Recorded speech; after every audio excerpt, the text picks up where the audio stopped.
നമ്മുടെ നടുവിൽ എഴുന്നള്ളി വന്നിരിക്കുന്നതുകൊണ്ട് നന്ദിയോടെ ദൈവത്തിന് സ്തോത്രം ചെയ്യുന്നു. ദൈവ സാന്നിധ്യം ഇവിടെ ഇല്ലെങ്കിൽ നമ്മളിവിടെ ഇരുന്നിട്ട് കാര്യമില്ല, നമുക്ക് പിരിഞ്ഞു പോകാം. ദൈവ സാന്നിധ്യം ഇവിടെ ഉണ്ടെങ്കിൽ ഇതൊരു സാധാരണ മീറ്റിംഗ് അല്ല. അവന്റെ സന്നിധിയിൽ അവൻ നമ്മെ കൊണ്ടുവന്നിരിക്കുകയാണ്. Praise the lord. പ്രാരംഭമായി ചില പ്രസ്താവനകൾ നടത്തുവാൻ ഞാൻ ആഗ്രഹിക്കുന്നു. കർത്താവിന്റെ ദാസനോട് ഓർപ്പിച്ച പോലെ ഞാൻ കഴിഞ്ഞ ദിവസം ഇവിടെ വന്ന രാത്രിയിൽ തന്നെ രോഗബാധിതനായി. വളരെ ശക്തമായ രോഗം ബാധിച്ചു. എൻ്റെ ബ്ലഡ് പ്രഷർ വളരെ താണ് 60-40 കുറഞ്ഞു. ഹോസ്പിറ്റലിൽ ചില മണിക്കൂറുകൾ കിടക്കേണ്ടി വന്നു. പ്രസംഗിക്കാൻ കഴിയത്തില്ലെന്ന് വിചാരിച്ചു. ഹോസ്പിറ്റലിൽ നിന്നാണ് ഇടയ്ക്ക് വന്ന് മിനിഞ്ഞാന്ന് വൈകുന്നേരം കുറേ നേരം പ്രസംഗിച്ചത്. ഇന്നലെയും യാതൊരു ആഹാരവും കഴിക്കാതെയാണ് ഇവിടെ വന്ന് പ്രസംഗിച്ചത്.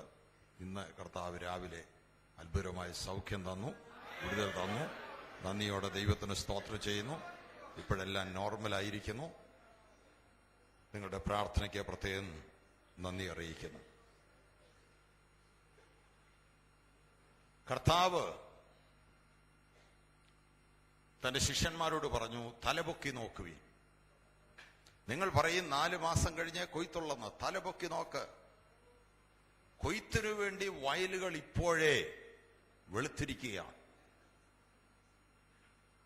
യേശു ശമര്യയിൽ കൂടി കടന്നു പോകേണ്ടി വന്നു. ആഹാരം വാങ്ങുവാൻ മാർക്കറ്റിലേക്ക് ശിഷ്യന്മാർ പോയപ്പോൾ യാക്കോബ് കുഴിച്ചു കൊടുത്ത പുരാതനമായ കിണറിന്റെ മുകളിൽ യേശു ഇരുന്നു. വെള്ളം കോരുവാൻ വന്ന ശമര്യക്കാരി സ്ത്രീ, അവള് കണ്ടത് ഒരു കിണറിന്റെ പുറത്ത് വേറെ ഒരു കിണറിരിക്കുന്നു. യാക്കോബിന്റെ കിണറിന്റെ പുറത്ത് ജീവജലത്തിന്റെ കിണറിരിക്കുന്നു. യേശു അവളെ വിവേചിച്ചു. അവളെ വിവേചിച്ചിട്ട് പറഞ്ഞു, നിന്നോട് കുടിപ്പാൻ ചോദിക്കുന്നവൻ ആരെന്ന് നീ അറിഞ്ഞിരുന്നെങ്കിൽ. യേശു പറഞ്ഞു, എനിക്ക് കുടിക്കാൻ വെള്ളം തരാൻ പറഞ്ഞു. അങ്ങനെ സംഭാഷണം ആരംഭിച്ചു. ഒടുവിൽ യേശു അങ്ങോട്ട് പറയുകയാണ്, നിന്നോട് കുടിപ്പാൻ ചോദിക്കുന്നവൻ ആരാണെന്ന് നീ അറിഞ്ഞാൽ, നിന്റെ അകത്തെ കണ്ണ് തുറന്ന് ഒരു വെളിച്ചം നിനക്കുണ്ടായാൽ, നിനക്കൊരറിവുണ്ടായാൽ നീ അവനോട് കുടിക്കാൻ ചോദിക്കുമായിരുന്നു. അവളുടെ ജീവിതത്തെ വിവേചിച്ചു കഴിഞ്ഞപ്പോൾ അവൾക്ക് മനസ്സിലായി. ആദ്യം അവൾ വിചാരിച്ചു ഒരു യഹൂദനാണ്. പിന്നെ അവൾക്ക് മനസ്സിലായി ഒരു പ്രവാചകനാണ്. പിന്നെ അവൾക്ക് മനസ്സിലായി ഇവൻ മശിഹയാണ്. അവൾ പാത്രം വെച്ചിട്ട് ഓടിപ്പോയി എന്നാണ് യോഹന്നാൻ എഴുതിയിരിക്കുന്നത്. പാത്രം കിണറിന്റെ കരയിൽ വെച്ചിട്ട് അവളുടെ ഗ്രാമത്തിലേക്ക് ഓടിപ്പോയി. 5 ഭർത്താക്കന്മാർക്ക് വേണ്ടി വെള്ളം കോരിയ പാത്രമാ. 6ാമത് ഭർത്താവല്ലാത്ത ഒരു പുരുഷന് വേണ്ടി വെള്ളം കോരാൻ വന്നത്. അവൾ തീരുമാനിച്ച് ഇനിയും വെള്ളം കോരി നിർത്തുക. ഇനി ഈ കിണറ്റിൽ നിന്ന് വെള്ളം കോരുന്നില്ല, ഈ പാത്രം കൊണ്ട് വെള്ളം കോരുന്നില്ല. വേറെ ഒരു വെള്ളം കോരിന് വേണ്ടി അവളുടെ ജീവിതത്തിൽ ദൈവത്തിനൊരു പദ്ധതിയുണ്ടെന്ന് അവൾക്ക് മനസ്സിലായപ്പോൾ പാത്രം വെച്ചിട്ട് അവൾ ശമര്യയിൽ ചെന്നിട്ട് പറഞ്ഞു, ഞാൻ ചെയ്തതെല്ലാം എന്നോട് പറഞ്ഞ ഒരുത്തൻ ആ കിണറിന്റെ അവിടെ ഇരിപ്പുണ്ട്, അവൻ പക്ഷേ മശിയായിരിക്കും. ആ പട്ടണം മുഴുവൻ അവളുടെ കൂടെ പുറപ്പെട്ടു വരികയാണ്. കൊള്ളരുതാത്ത രീതിയിൽ ജീവിച്ച 5 കല്യാണങ്ങൾ വീട്ടിൽ നടത്തി 5 പുരുഷന്മാരെ ഉപേക്ഷിച്ചിട്ട് കല്യാണം കഴിക്കാതെ ഒരു പുരുഷന്റെ കൂടെ ജീവിക്കുന്ന അവിഹിത ബന്ധമുള്ള ഒരു സ്ത്രീ ചെന്ന് പറയുകയാണ് എങ്കിൽ നാട്ടുകാർ കൂടെ ഇറങ്ങി വരുമോ? ആരും വരത്തില്ല. അവരുടെ വാക്കിന് വിലയില്ല. പക്ഷേ ഇപ്പോഴങ്ങനെയല്ല. അവരുടെ ശബ്ദത്തൊരു വ്യത്യാസം അവർക്ക് മനസ്സിലായി, അവളുടെ മുഖത്തൊരു വ്യത്യാസം മനസ്സിലായി, അവളുടെ ആത്മാർത്ഥതയ്ക്ക് ഒരു വ്യത്യാസം അവർക്ക് മനസ്സിലായി. ഇവൾ പറയുന്നതിൽ എന്തോ സത്യമുണ്ടെന്ന് അവർക്ക് ബോധ്യം വന്ന് പട്ടണം മുഴുവൻ ഇളകി വരുന്നത് കണ്ടുകൊണ്ട് യേശു ശിഷ്യന്മാരോട് പറയാണ്, തലപൊക്കി നോക്ക്, തലപൊക്കി നോക്ക്. കൊയ്ത്തിനു വേണ്ടി ഈ വയലുകൾ വെളുത്തിരിക്കുന്നു. ഇന്ത്യയിലേക്ക് തലപൊക്കി നോക്ക്. 102 കോടി ജനങ്ങൾ, 102 കോടി ജനങ്ങൾ സുവിശേഷത്തിന് വേണ്ടി കാത്തിരിക്കുന്നു. ലോക സുവിശേഷീകരണമാണ് ദൈവം തന്റെ ജനത്തെ ഏൽപ്പിച്ചിരിക്കുന്നത്. പലപ്പോഴും നമ്മളെ ചെറിയ ചിന്താഗതിയുള്ള ആളുകളാണ്. ഗലീലക്കടലിന്റെ തീരത്ത് വളർന്നതായ പത്രോസ്, യോഹന്നാൻ, മത്തായി, ഇങ്ങനെയുള്ള ആളുകൾ പത്രോസ് പറഞ്ഞു കൊടുത്തത് കേട്ട് എഴുതിയതാണ് മർക്കോസിന്റെ സുവിശേഷം. മത്തായി ഗലീലക്കാരനായിരുന്നു, യോഹന്നാൻ ഗലീലക്കാരായിരുന്നു. അതുകൊണ്ട് ഇവരെഴുതിയ ആ സുവിശേഷങ്ങളിൽ ഗലീലക്കടൽ, യേശു ഗലീലക്കടലിൽ കൂടെ അക്കരയ്ക്ക് യാത്ര ചെയ്തു, ഗലീലക്കടൽ ഒരു മീൻ പിടിക്കുകയായിരുന്നു എന്നാണ് എഴുതിയത്. ഗലീലക്കടൽ എന്ന് പറഞ്ഞൊരു കടലില്ല, ഒരു തടാകമാണ്, ഒരു ലേക്കാണ്. 15 കിലോമീറ്റർ വീതിയുള്ള ഒരു ലേക്കാണ്. യോർദാൻ നദി വന്ന് വീണത് ശുദ്ധജല തടാകമാണ്, ഉപ്പുവെള്ളം പോലുമല്ല. പക്ഷേ അവിടെ പാർത്തിരുന്ന ഈ ആളുകൾ അവര് കടല് കണ്ടിട്ടില്ലാത്തത് കൊണ്ട് അവരിതിനെ കടലെന്നാ വിളിച്ചത്. അതുകൊണ്ട് 3 സുവിശേഷകരും ഗലീലക്കടൽ എന്നാ എഴുതിയത്.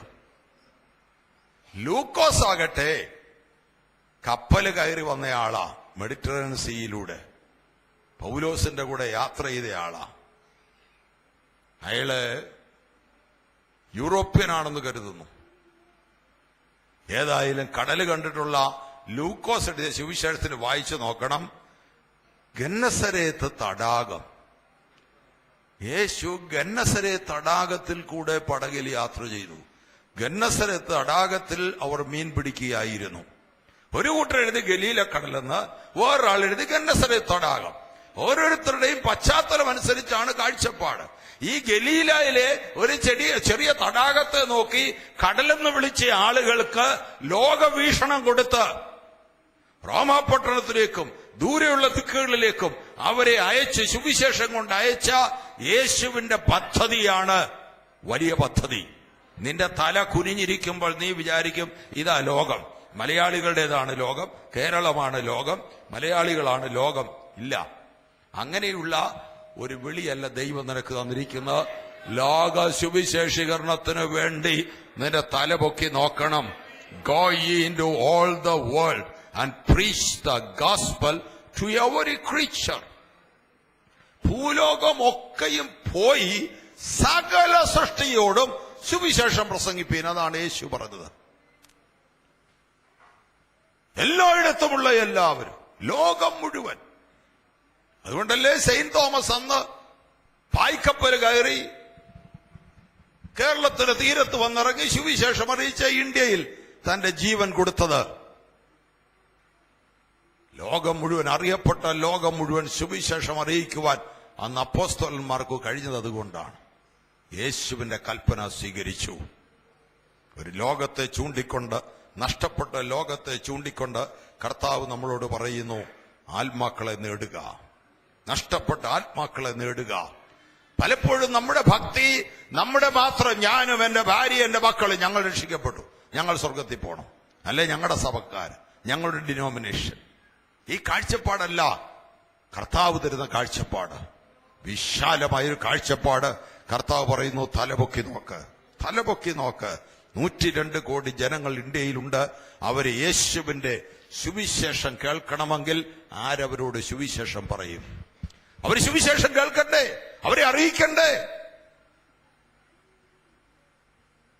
ഇന്ത്യയിലെ 6 ലക്ഷം ഗ്രാമങ്ങൾ,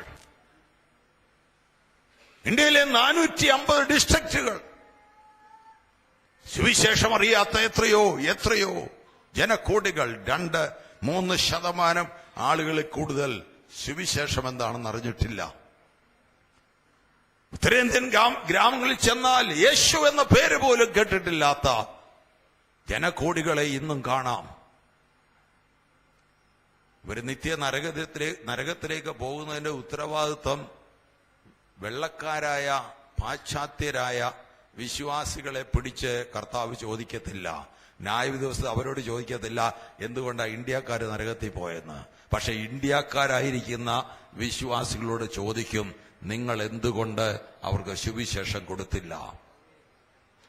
സൗകര്യമുണ്ടെങ്കിൽ ചെയ്യാനുള്ളൊരു ഏർപ്പാടല്ല സുവിശേഷീകരണം. നിരക്ഷിക്കപ്പെട്ട ദൈവ പൈതലാണെങ്കിൽ നിന്റെ ദൗത്യമാണ് യേശുവിനെ മറ്റുള്ളവർക്ക് അറിയിക്കുക എന്നത്.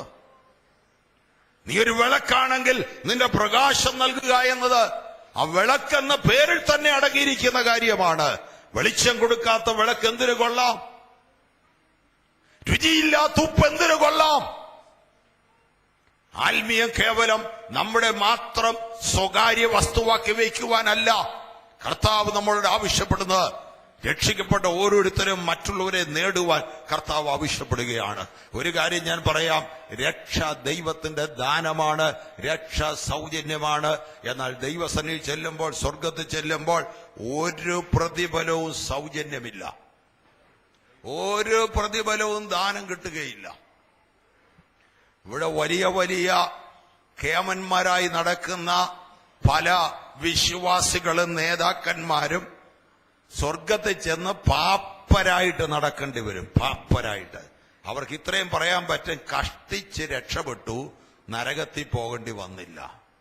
കാരണം ആത്മാക്കളെ നേടുന്ന അനുസരിച്ചാണ് അവിടുത്തെ തേജസ്. പലരെയും നീതിയിലേക്ക് തിരിക്കുന്നവർ നക്ഷത്രങ്ങളെ പോലെ ശോഭിക്കും. ആത്മാക്കളെ നേടുന്ന കാര്യത്തിൽ ചെറിയ വിരല് പോലും നീ അനക്കിയിട്ടില്ലെങ്കിൽ സ്വർഗത്തിൽ നീ തലകുനിച്ച് നടക്കേണ്ടി വരും. അവിടെ നിന്റെ ഒരു കേമത്വവും കാണുകയില്ല. എന്നാൽ ആത്മാക്കളെ നേടിയിട്ടുണ്ട് എങ്കിൽ ദൈവസന്നിധിയിൽ നീ മാനിക്കപ്പെടും. അനേകർ കറ്റക്കെട്ടുകൾ ചുമന്നുകൊണ്ട് ഉടമസ്ഥന്റെ മുമ്പിൽ കൊണ്ടുവച്ച് പ്രതിഫലം ഏറ്റുവാങ്ങുമ്പോൾ കൊയ്തെടുക്കുവാൻ കറ്റകൾ കിട്ടിയില്ലെങ്കിലും കൊയ്ത്തുകാരുടെ പിറകെ നടന്ന് ഞാൻ പെറുക്കിയെടുത്ത ചില കതിരുകളാണെന്ന് പറഞ്ഞ് ഉടമസ്ഥന്റെ പക്കൽ കൊടുക്കുവാൻ നിന്റെ പക്കൽ എന്തെങ്കിലും ഉണ്ടായിരിക്കണം. ആത്മാക്കളെ നേടുന്ന കാര്യത്തിൽ നിന്ന് നിന്നെ ഒഴിവാക്കിയിട്ടില്ല, നിനക്കൊഴിഞ്ഞു മാറുവാൻ കഴിയുകയില്ല. യേശു പറഞ്ഞ മറ്റൊരു കാര്യം, നിന്റെ നിക്ഷേപം എവിടെയുണ്ടോ അവിടെ നിന്റെ ഹൃദയം ഇരിക്കും. നിന്റെ നിക്ഷേപം എവിടെ, അവിടെ ഹൃദയം. എവിടെയാ നിക്ഷേപം? എവിടെയാണെന്ന് നിങ്ങൾക്കറിയാം. അവിടെ ഹൃദയം. കർത്താവ് പറഞ്ഞ അവിടെ ഹൃദയം. ദൈവരാജ്യത്തിന് വേണ്ടി, സുവിശേഷത്തിന് വേണ്ടി നിക്ഷേപിച്ചിട്ടുണ്ടെങ്കിൽ അവിടെ ഹൃദയം കാണും. സ്റ്റേറ്റ് ബാങ്കിലും ഫെഡറൽ ബാങ്കിലും ഒക്കെ നിക്ഷേപിച്ചെങ്കിൽ അവിടെ ഹൃദയം കാണും. സുവിശേഷത്തിന് വേണ്ടി കൊടുക്കുക എന്നത് നിസ്സാരമായിട്ട് ഏതെങ്കിലും ലാഘബുദ്ധിയോടെ ചെയ്യേണ്ട ഒരു കാര്യമല്ല. സ്തോത്രകാഴ്ച പാത്രം വരുമ്പോൾ അതിനകത്ത് എന്തെങ്കിലും ഒരു നാണയമോ കറൻസിയോ ഇട്ടുകൊടുത്തത് ദൈവരാജ്യത്തിലെ നിക്ഷേപമാണെന്ന് കരുതരുത്. കാരണം അതും കൊണ്ട് നിങ്ങൾ ബാങ്കിൽ ചെന്ന് നോക്ക് നിക്ഷേപിക്കാൻ കഴിയുമോ എന്ന്. നിങ്ങൾ സ്തോത്രകാഴ്ച പാത്രത്തിലിട്ട കറൻസി എടുത്തുകൊണ്ട് ഫെഡറൽ ബാങ്കിൽ കൊണ്ട് കൊടുത്ത് ഇതൊന്ന് നിക്ഷേപിക്കണം, ഇതൊരു ഫിക്സഡ് ഡിപ്പോസിറ്റ് ആയിട്ടുള്ളതെന്ന് അവർ സ്വീകരിക്കുകയില്ല. സ്വർഗത്തിൽ നിക്ഷേപം ഉണ്ടാകണമെങ്കിൽ ആത്മാക്കളെ നേടുന്ന വേലയ്ക്ക് വേണ്ടി കൊടുത്തിരിക്കണം. എങ്ങനെ കൊടുക്കണം? ഒരു സ്ത്രീ 300 വെള്ളിക്കാശ് വില വരുന്ന തൈലം അവൾ കൊണ്ടുവന്ന് യേശുവിന്റെ അടുക്കൽ കൊണ്ടുവന്ന് ഉടച്ചു. പാലസ്തീനിൽ തൈലം ഉണ്ടാകാൻ ഒരു കാരണമുണ്ട്. ചരിത്രം പഠിച്ചാൽ അറിയാം. കുറച്ചു നാള് ക്ലിയോപാട്രായിക്ക് ഭരിക്കാൻ അവകാശം കിട്ടിയ സ്ഥലമായിരുന്നു പാലസ്തീൻ. ജൂലിയസ് സീസറിന്റെ ഈജിപ്തിലെ ഭാര്യയായിട്ടിരുന്ന, അത് കഴിഞ്ഞ് മാർക്ക് ആന്റണി ഭരണം ഏറ്റെടുത്തപ്പോൾ മാർക്ക് ആന്റണിയുടെ ഭാര്യയായിട്ട് അവൾ ഇരുന്നു. അധികാരമോഹമുള്ളൊരു സ്ത്രീയായിരുന്നു. അവളുടെ ആഗ്രഹം ഈജിപ്തിനോട് ചേർത്ത് അടുത്ത രാജ്യങ്ങളിലൂടെ പിടിച്ചെടുക്കാനായിരുന്നു. അങ്ങനെ അവൾക്ക് പാലസ്തീൻ കുറച്ചുനാൾ കിട്ടി. പാലസ്തീനിൽ അക്കാലത്ത് വിദേശ രാജ്യങ്ങളിൽ നിന്നും ഇറക്കുമതി ചെയ്ത സുഗന്ധ വിളകൾ കൃഷി ചെയ്തു. അങ്ങനെ തൈലമുണ്ടാക്കുന്ന വിശിഷ്ട ചെടികൾ അവിടെ ഇറക്കുമതി ചെയ്ത് നട്ടുവളർത്തി. അവിടെ ഉൽപ്പാദിപ്പിക്കുന്ന തൈലം വളരെ പ്രസിദ്ധമായി തീർന്നു. കൃഷിക്കാര് തൈലം ശേഖരിക്കുമ്പോൾ അതൊരു ഇൻവെസ്റ്റ്മെന്റ് ആയിട്ട് ആളുകൾ വാങ്ങിച്ച് ഭരണിയിൽ സൂക്ഷിക്കും. വില കൂടുന്ന അവസരത്തിൽ അത് വിൽക്കും. ഈ സ്ത്രീയുടെ വീട്ടിൽ ഒരു ഭരണി നിറച്ച് തൈലമുണ്ട്. 300 വെള്ളിക്കാശ്. എത്രയാണ് 300 വെള്ളിക്കാശ്? ഒരാൾ ജോലി ചെയ്താൽ അക്കാലത്ത് ഒരു സാധാരണ ജോലിക്കാരൻ ഒരു വർഷം കൊണ്ട് ഉണ്ടാക്കുന്ന അവന്റെ ആദായമാണ്. ഒരു വർഷത്തെ വരുമാനമാണ് 300 വെള്ളിക്കാശ്. ഒരു പാവപ്പെട്ട വീടാണ് ലാസറിന്റെയും മാർത്തയുടെയും മറിയയുടെയും വീട്. തൊട്ടടുത്തൊരു ധനികന്റെ വീട്ടിലായി യേശു വന്നിരിക്കുന്നത്. ശിമയോൻ, പരീശനായ ശിമയോൻ. ശിമയോന്റെ വീട്ടിൽ യേശു വന്നപ്പോൾ ശിമയോൻ യേശുവിന്റെ കാല് കഴുകി കൊടുത്തില്ല, യേശുവിന് തൈലം അഭിഷേകം ചെയ്തു കൊടുത്തില്ല. അവനെ ചുംബിച്ചു സ്വീകരിച്ചില്ല. യഹൂദന്മാർ ആളുകളെ ക്ഷണിച്ചു വരുത്തുകയാണെങ്കിൽ അവരുടെ കസ്റ്റമുണ്ട്, അവരുടെ മാനേഴ്സ് ഉണ്ട്. ഒരതിഥിയെ വീട്ടിലേക്ക് ക്ഷണിച്ചു വരുത്തിയാൽ ആ അതിഥി ഈ വരുന്ന വീട്ടുകാരനേക്കാൾ സമൂഹത്തിൽ ഉയർന്നയാളാണെങ്കിൽ ആതിഥേയൻ ഇറങ്ങിച്ചെന്ന് ഈ അതിഥിയെ കെട്ടിപ്പിടിച്ച് ചുംബിച്ച് സ്വീകരിക്കണം. കൂട്ടിക്കൊണ്ടുവന്ന് അയാളുടെ കാല് കഴുകി തുടച്ചു കൊടുക്കണം. ഇതാണ് ആതിഥേയൻ ചെയ്യേണ്ട. അതിഥി സമൂഹത്തിൽ ഉന്നതനാണെങ്കിൽ, അതിഥിയും ആതിഥേയനും ഒരേ സ്റ്റാറ്റസ് ഉള്ള ആളാണ് എങ്കിൽ വീട്ടിലെ അടിമ ഇറങ്ങിച്ചെന്ന് അതിഥിയുടെ കാല് കഴുകി തുടച്ചു കൊടുക്കണം.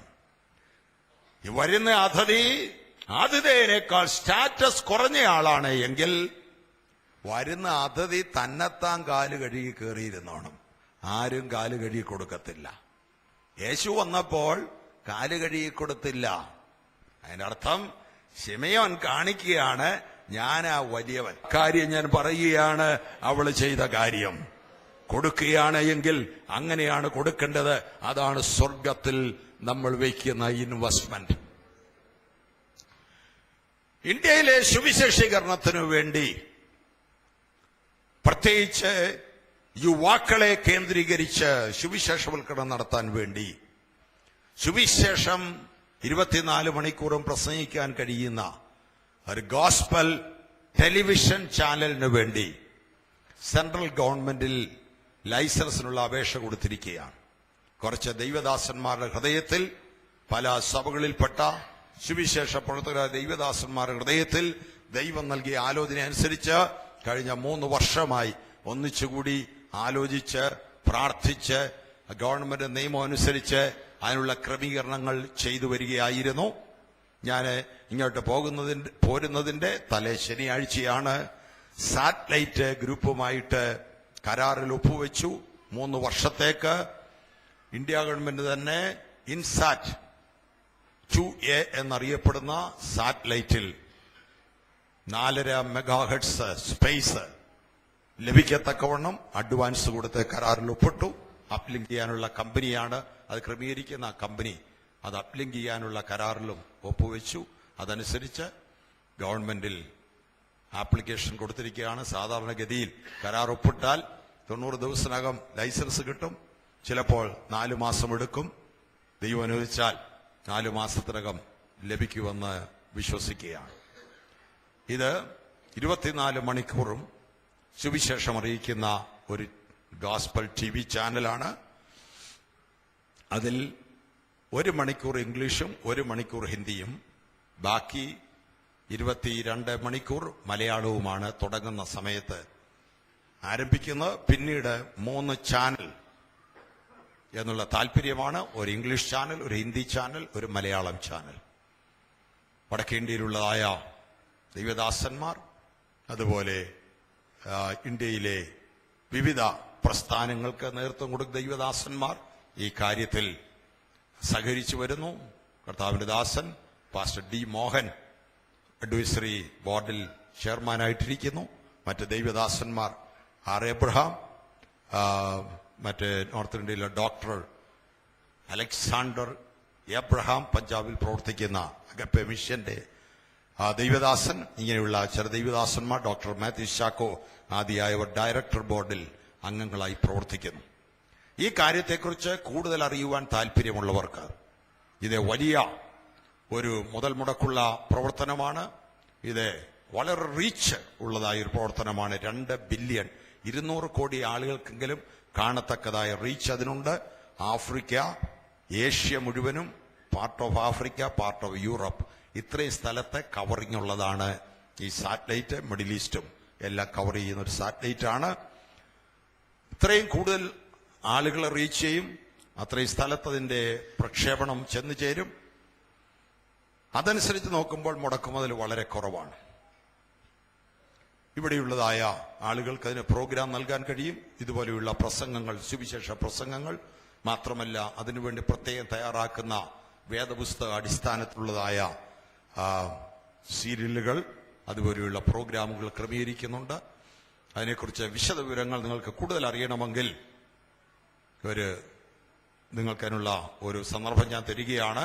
ഇതിനെക്കുറിച്ച് കൂടുതൽ അറിയാൻ താല്പര്യമുള്ളവർ ദയവായിട്ടൊന്ന് കൈപൊക്കി പിടിച്ചാൽ നിങ്ങളുടെ കയ്യിൽ ഒരു ചിറ്റ് കൊണ്ട് തരുന്നതായിരിക്കും, ഒരു സ്ലിപ്പ് കൊണ്ട് തരുന്നതാണ്. ഇതിനെക്കുറിച്ച് ഗോസ്പൽ TV ചാനലിനെ കുറിച്ച് കൂടുതലായിട്ട് എന്തെങ്കിലും അറിയാൻ താല്പര്യമുണ്ടെങ്കിൽ ദയവായിട്ട് കൈയൊന്ന് പൊക്കി പിടിക്കാം. ആർക്കും അറിയാൻ താല്പര്യമില്ല. Price the Lord. Thank you. ദയവായിട്ട് നിങ്ങളുടെ ഉള്ള സ്ലിപ്പ് ഒന്ന് കൊടുക്കണമേ. ആ സ്ലിപ്പിൽ നിങ്ങളുടെ പേര്, ടെലിഫോൺ നമ്പർ എഴുതി തന്നാൽ സഹോദരന്മാർ നിങ്ങളെ കോൺടാക്ട് ചെയ്യുന്നതാണ്.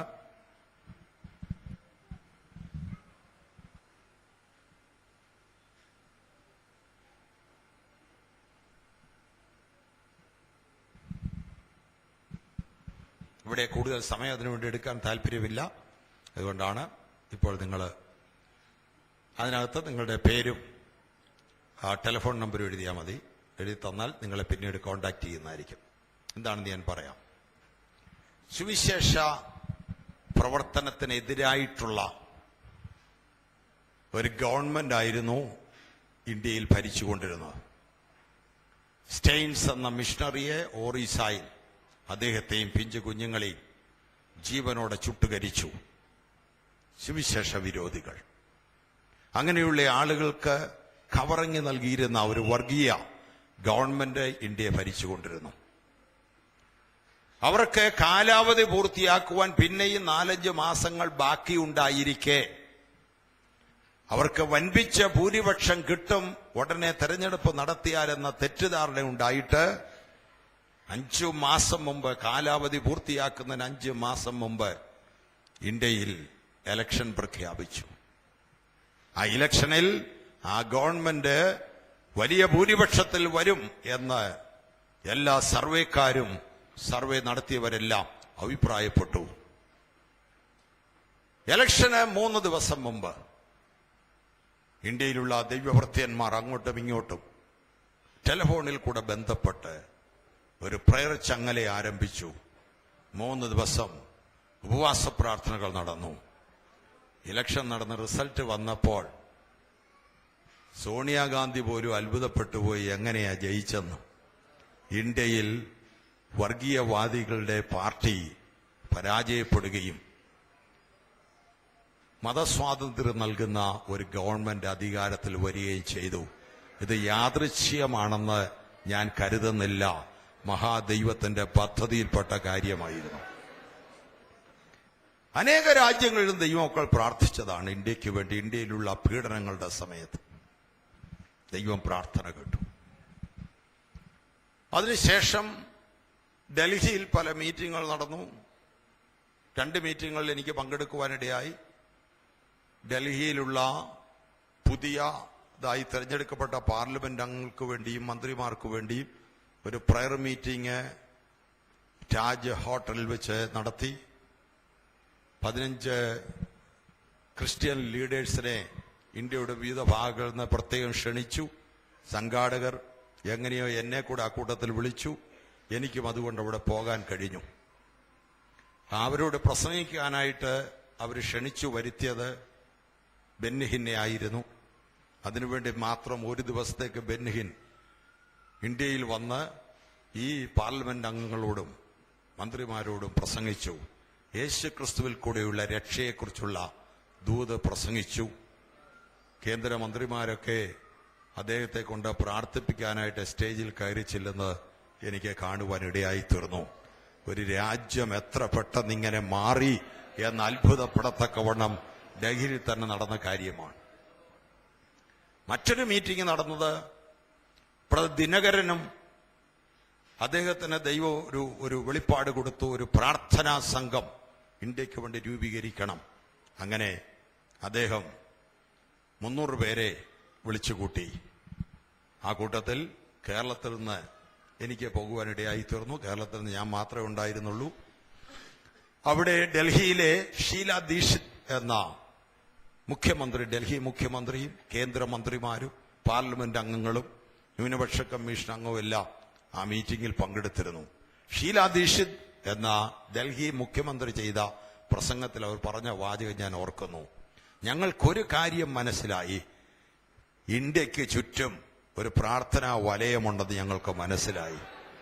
മനുഷ്യർ വിചാരിക്കുന്നത് പോലെയല്ല കാര്യങ്ങൾ നടക്കുന്നതെന്നും നിങ്ങളെപ്പോലെയുള്ള ആളുകൾ പ്രാർത്ഥിക്കുന്നത് പോലെയാണ് കാര്യങ്ങൾ നടക്കുന്നത് ഞങ്ങൾക്ക് മനസ്സിലായി എന്ന് മുഖ്യമന്ത്രി പ്രസംഗത്തിൽ പറയുവാനിടയായി തീർന്നു.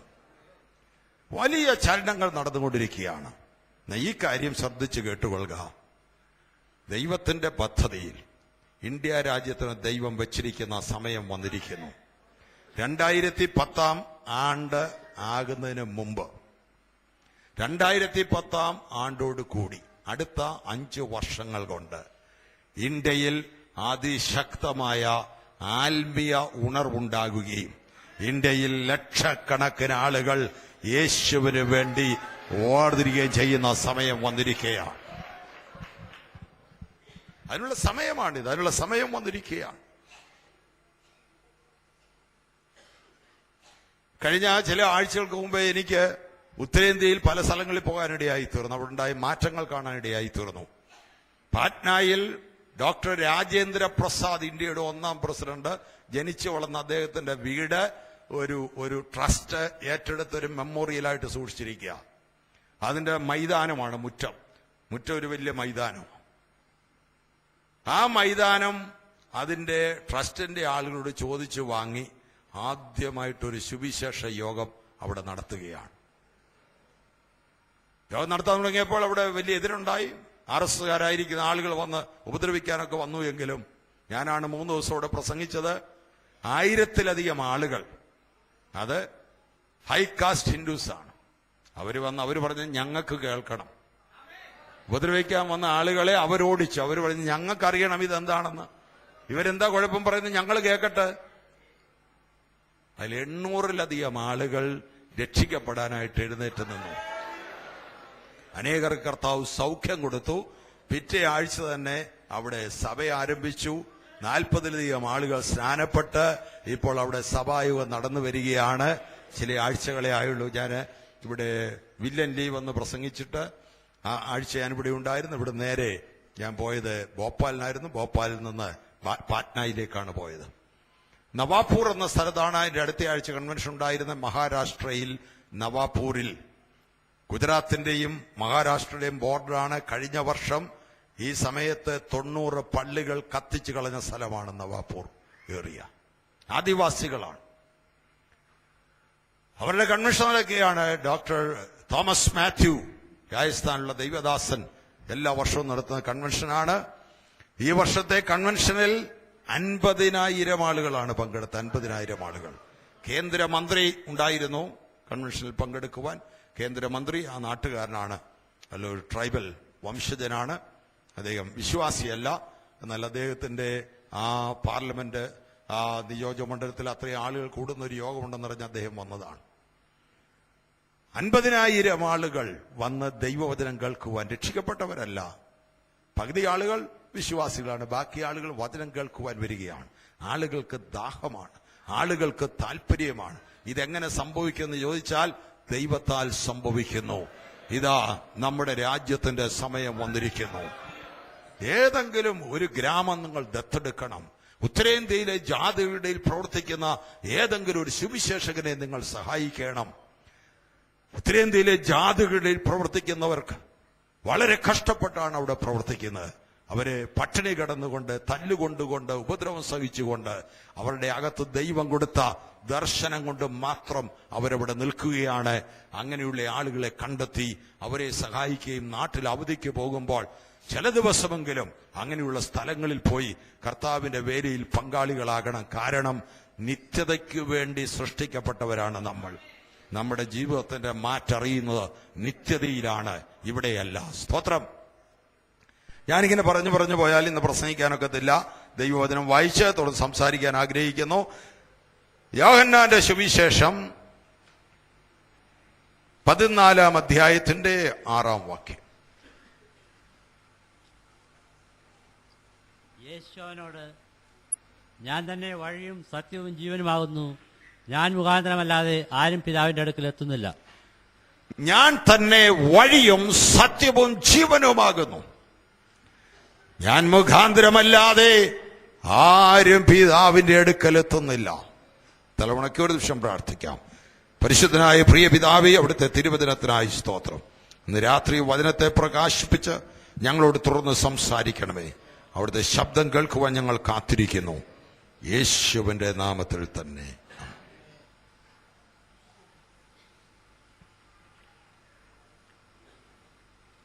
നഷ്ടപ്പെട്ട മനുഷ്യൻ, പാപത്തിൽ നഷ്ടപ്പെട്ട മനുഷ്യൻ, ദൈവത്തിൽ നഷ്ടപ്പെട്ട മനുഷ്യൻ, അവനെ റിപ്പയർ ചെയ്ത് ശരിയാക്കാൻ കഴിയാത്ത വിധത്തിൽ നഷ്ടപ്പെട്ടവനാണ്. വണ്ടി അപകടമുണ്ടാകുമ്പോൾ ഇൻഷുറൻസിൽ നിന്ന് ഇൻഷുർ ചെയ്ത വാഹനങ്ങൾക്ക് നന്നാക്കാനുള്ള പണം കിട്ടും. അതിന് ഇൻഷുറൻസിന്റെ ഇൻസ്പെക്ടർമാരുണ്ട്. അവർ നോക്കും വണ്ടിക്ക് എന്ത് കേടുണ്ട്, എത്ര രൂപ ചെലവ് വരും നന്നാക്കാൻ. ചില സമയത്ത് അപകടം വളരെ കൂടിയതാണ് എങ്കിൽ നന്നാക്കാൻ ഒക്കത്തില്ല വാഹനം, അതുപോലെ തകർന്നു പോയിരിക്കുക, പാട്ട ചുളുങ്ങിയതുപോലെ വണ്ടി ചുളുങ്ങിയെടുക്കാൻ നന്നാക്കിയെടുക്കാൻ ഒക്കത്തില്ല. അതിനേക്കാൾ നല്ലത് പുതിയ വണ്ടി വാങ്ങിക്കുകയാണ്. ആ സമയത്ത് അവർ എഴുതുന്ന ഒരു വാക്കുണ്ട്, ടോട്ടൽ ലോസ്.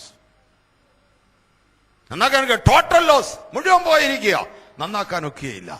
പാപത്തിൽ വീണ മനുഷ്യൻ ടോട്ടൽ ലോസ് ആണ്. അവനെ നന്നാക്കിയെടുക്കാനൊക്കത്തില്ല.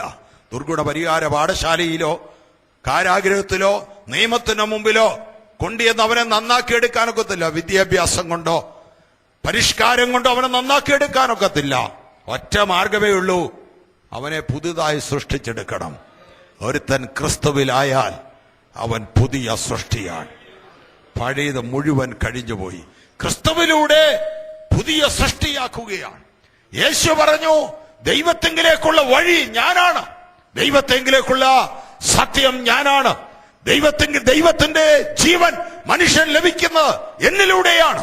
ഞാൻ തന്നെയാണ് വഴി, ഞാൻ തന്നെയാണ് സത്യം, ഞാൻ തന്നെയാണ് ജീവൻ. ലോകത്തിൽ വന്ന ആളുകൾ ദൈവത്തെങ്കിലേക്കുള്ള വഴിയെക്കുറിച്ച് അഭിപ്രായം പറഞ്ഞു. ആ വഴി പോയാൽ ദൈവത്തിന്റെ അടുക്കൽ ചെല്ല, ഈ വഴി പോയാൽ ദൈവത്തിന്റെ അടുക്കൽ ചെല്ല, വഴി ഇങ്ങനെയായിരിക്കും, വഴി അങ്ങനെയായിരിക്കും, വഴികളെ കുറിച്ചുള്ള നിരവധി അഭിപ്രായങ്ങൾ പറഞ്ഞ മഹാന്മാർ ഈ ലോകത്തിൽ വന്നിട്ടുണ്ട്. എങ്കിലും യേശു വഴിയെക്കുറിച്ച് അഭിപ്രായം പറയാൻ വന്നവനല്ല. യേശു പറഞ്ഞു, ഞാൻ തന്നെയാ വഴി. വഴിയെക്കുറിച്ചുള്ള അഭിപ്രായമല്ല എനിക്ക് പറയാനുള്ളത്, ഞാനാ വഴി.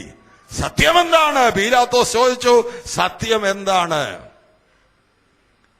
സത്യത്തെക്കുറിച്ച് പല അഭിപ്രായങ്ങൾ ലോകത്തിലുണ്ട്. അതാ സത്യം, ഇതാ സത്യം. യേശു പറഞ്ഞു, ഞാനാ സത്യം. ജീവൻ എന്താണ്? യേശു പറഞ്ഞു, ഞാനാ ജീവൻ. ഏത് ജീവനാണ്? ജീവൻ, നിത്യജീവൻ. നിത്യജീവന്റെ അർത്ഥം എന്താണ്?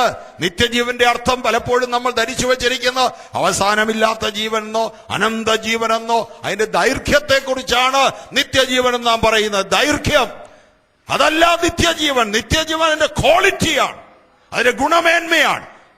അത് മനസ്സിലാകണമെങ്കിൽ അനന്തജീവൻ എന്ന് പറഞ്ഞാൽ മനസ്സിലാകത്തില്ല.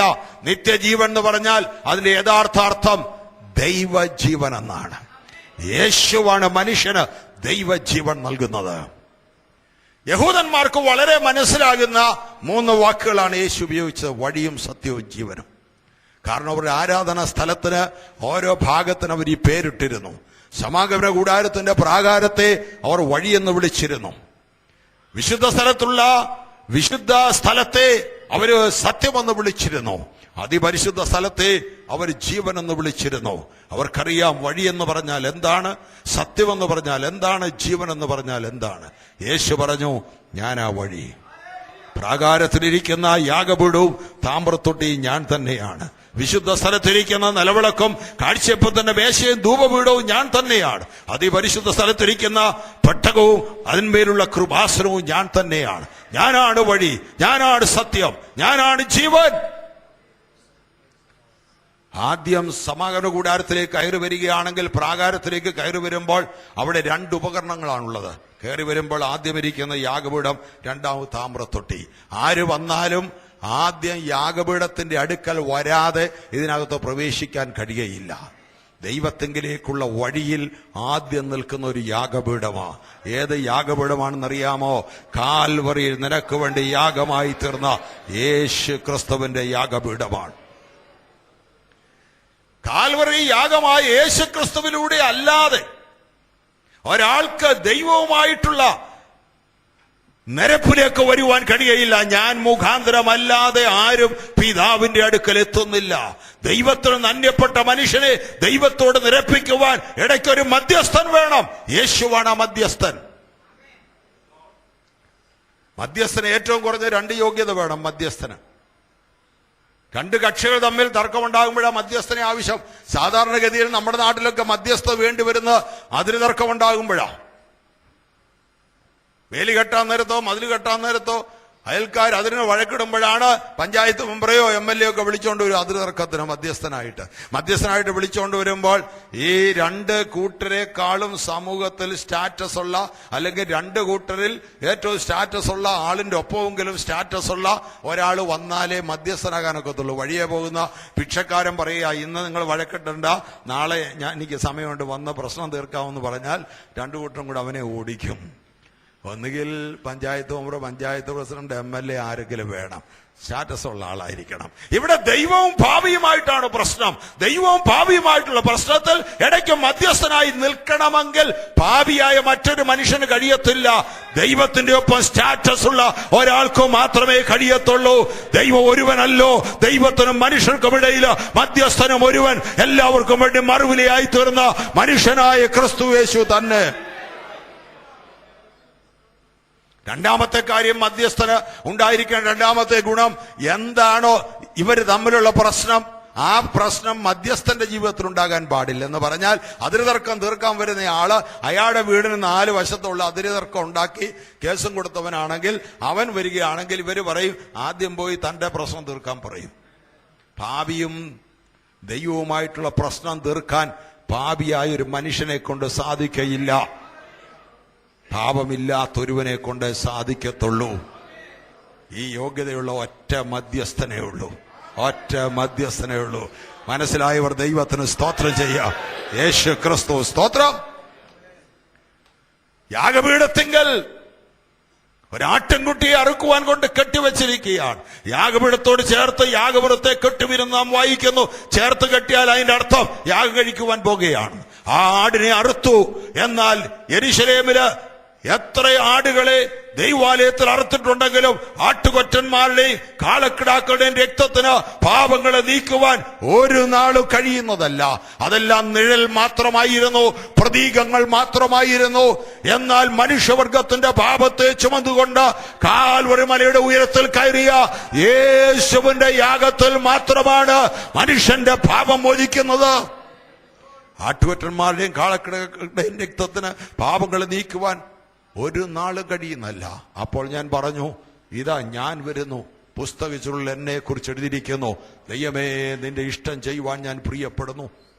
നീ എനിക്കായി ഒരു ശരീരം ഒരുക്കിയല്ലോ. എബ്രായത്തിൽ വായിക്കുന്നു, നീ എനിക്കായി ഒരു ശരീരമൊരുക്കി. എവിടെ ഒരുക്കി? വിശുദ്ധ മറിയയുടെ ഉദരത്തില് ദൈവം ഒരു ശരീരമൊരുക്കി. ഏത് ശരീരം? ഈ സൃഷ്ടിയിൽ ഉൾപ്പെടാത്തതായി വലിപ്പവും തികവുമേറിയ ഒരു കൂടാരം. അതെ, ഈ സൃഷ്ടി ഉൾപ്പെട്ടതല്ല യേശുവിന്റെ ശരീരം. ആദാമ്യ സൃഷ്ടി ഉൾപ്പെട്ടതല്ല, ആദാമ്യ രക്തം കലർന്നതല്ല. അതുകൊണ്ടാണ് അവൻ കന്യകയിൽ പിറന്നത്. അവൻ കന്യകയിൽ പിറന്നതിന്റെ കാരണം ആദാമ്യ രക്തം അവനിൽ കലരുവാൻ പാടില്ല. തൈരും തേനുമായിരുന്നു അവൻ ഉപജീവിച്ചതെന്ന് യെശയ്യാവ് വായിക്കുന്നു. കന്യ ഗർഭിണിയായ ഒരു മകനെ പ്രസവിക്കും. അവൻ ദൈവം നമ്മോടുകൂടെ എന്നർത്ഥമുള്ള ഇമ്മാനുവേൽ എന്ന് പേർ വിളിക്കപ്പെടും. അവൻ തൈരും തേനും കൊണ്ടാണ് അവന്റെ ശൈശവത്തിൽ അവൻ ഉപജീവിക്കുന്നത്. ഈ ശരീരം 33.5 വയസ്സ് വരെ വളർന്നു കഴിഞ്ഞപ്പോൾ എല്ലാ പുരോഹിതന്മാരും വല്ലവരുടെയും ആടിനെയും കാളയൊക്കെ മേടിച്ച് യാഗമർപ്പിച്ചപ്പോൾ യേശു അവന്റെ സ്വന്തം ശരീരം യാഗത്തിന് വേണ്ടി വെച്ചു കൊടുത്തു. അവന്റെ സ്വന്തം ശരീരമാണ് യാഗമാക്കിയത്. 33.5 തിരുവയസ്സില് ഗത്സമന തോട്ടത്തില് മനുഷ്യവർഗത്തിന്റെ മുഴുവൻ പാപം അവന്റെ മേൽ ചുമത്തിയപ്പോൾ അവൻ അവിടെ നിലവിളിച്ചു, പിതാവേ, കഴിയുമെങ്കിൽ ഈ പാനപാത്രമെങ്കിൽ നിന്ന് നീങ്ങിപ്പോകണം, എങ്കിലും എന്റെ ഇഷ്ടമല്ല അവിടുത്തെ ഇഷ്ടം നിറവേറണം. പാപം കണ്ടിട്ടില്ലാത്ത പരിശുദ്ധിൽ പരിശുദ്ധനായ ദൈവസുതൻ പാപം കണ്ടപ്പോൾ അവൻ ദൈവത്തിന്റെ ഇഷ്ടത്തിന് ഏൽപ്പിച്ചു കൊടുത്തു. മനുഷ്യവർഗത്തിന്റെ പാപം കലക്കിയ പാനപാത്രം അവൻ മട്ടോളം ഊറ്റി കുടിച്ചു. അവനെ പിടിച്ചു കൊണ്ടുപോയി അവർ ഉപദ്രവിച്ചു. പീലാത്തോസിന്റെ അരമനയിൽ വിസ്തരിച്ച ഒരു കുറ്റവുമില്ലെന്ന് വിധി പറഞ്ഞിട്ട് അടിക്കാൻ ഏൽപ്പിച്ചു. അവനെ കൽത്തൂണോട് ചേർത്ത് കെട്ടിയിട്ടിട്ട് അവന്റെ പുറത്തെ വസ്ത്രങ്ങൾ ഉരിഞ്ഞു മാറ്റി ചാട്ടവാറുകൊണ്ട് അവന്റെ പുറത്ത് ആഞ്ഞടിച്ചു. നിലമുഴുമ്പോൾ മണ്ണ് മറിഞ്ഞു കിടക്കുന്ന പോലെ യേശുവിന്റെ പുറത്ത് ഉഴവ് ചാലുകൾ നീളത്തിൽ കീറി അവന്റെ തടിയിൽ മുൾക്കിരീടം അടിച്ചിറക്കി അവന്റെ മുഖത്തെ രോമങ്ങൾ ചവണ കൊണ്ട് പറിച്ചെടുത്തു. അവന്റെ മുഖത്ത് തുപ്പി ഭാരമുള്ളൊരു മരക്കുരിശ് കൊടുത്തു. ആ ക്രൂശം എടുത്തുകൊണ്ട് വീണു എഴുന്നേറ്റും. അസ്രയനായ യേശു യെരൂശലേമിന്റെ വീതി കുറഞ്ഞ തെരുവിലൂടെ നടന്നുപോയി. നമുക്ക് വേണ്ടി ഒരു ആട്ടിൻകുട്ടി യാഗമായി തീർന്നു. ദൈവകുഞ്ഞാട് നമുക്ക് വേണ്ടി യാഗമായി തീർന്നു. അവനാണ് വഴി. നിനക്കെങ്ങനെയാ ഇവിടെ കയറി പ്രാഗൽഭ്യത്തോടെ ഇരിക്കാൻ കഴിയുന്നത്? എന്ത് ധൈര്യത്തിലാണ് ഇന്ന് രാത്രി നീ വിശുദ്ധന്മാരുടെ പന്തിയിൽ ഇരിക്കുന്നത്? ഒറ്റ മറുപടിയേ ഉള്ളൂ, യേശുവിന്റെ രക്തം എന്നെ കഴുകി, യേശുവിന്റെ രക്തം എന്നെ വീണ്ടെടുത്തു. നിനക്കെന്താണ് പ്രാഗൽഭ്യം? നിനക്കെന്താണ് ധൈര്യം? നിനക്കെന്താണ് അവകാശം? ഒറ്റ മറുപടി, രക്തത്തിന്റെ ശക്തി എന്റെ ജീവിതത്തിൽ ഞാൻ അറിഞ്ഞു. യേശുവിന്റെ രക്തം എന്റെ സകല പാപവും പോക്കി എന്നെ ശുദ്ധീകരിച്ചു. നാം നമ്മുടെ പാപങ്ങളെ ഏറ്റുപറയുന്നുവെങ്കിൽ അവന്റെ പുത്രനായ യേശുവിന്റെ രക്തം ചില പാപങ്ങളൊക്കെ പോക്കി നമ്മെ ശുദ്ധീകരിക്കുന്നു. കുറെ പാപങ്ങൾ പോക്കി നമ്മെ ശുദ്ധീകരിക്കുന്നു. പല പാപങ്ങളും പോക്കി നമ്മെ ശുദ്ധീകരിക്കുന്നു.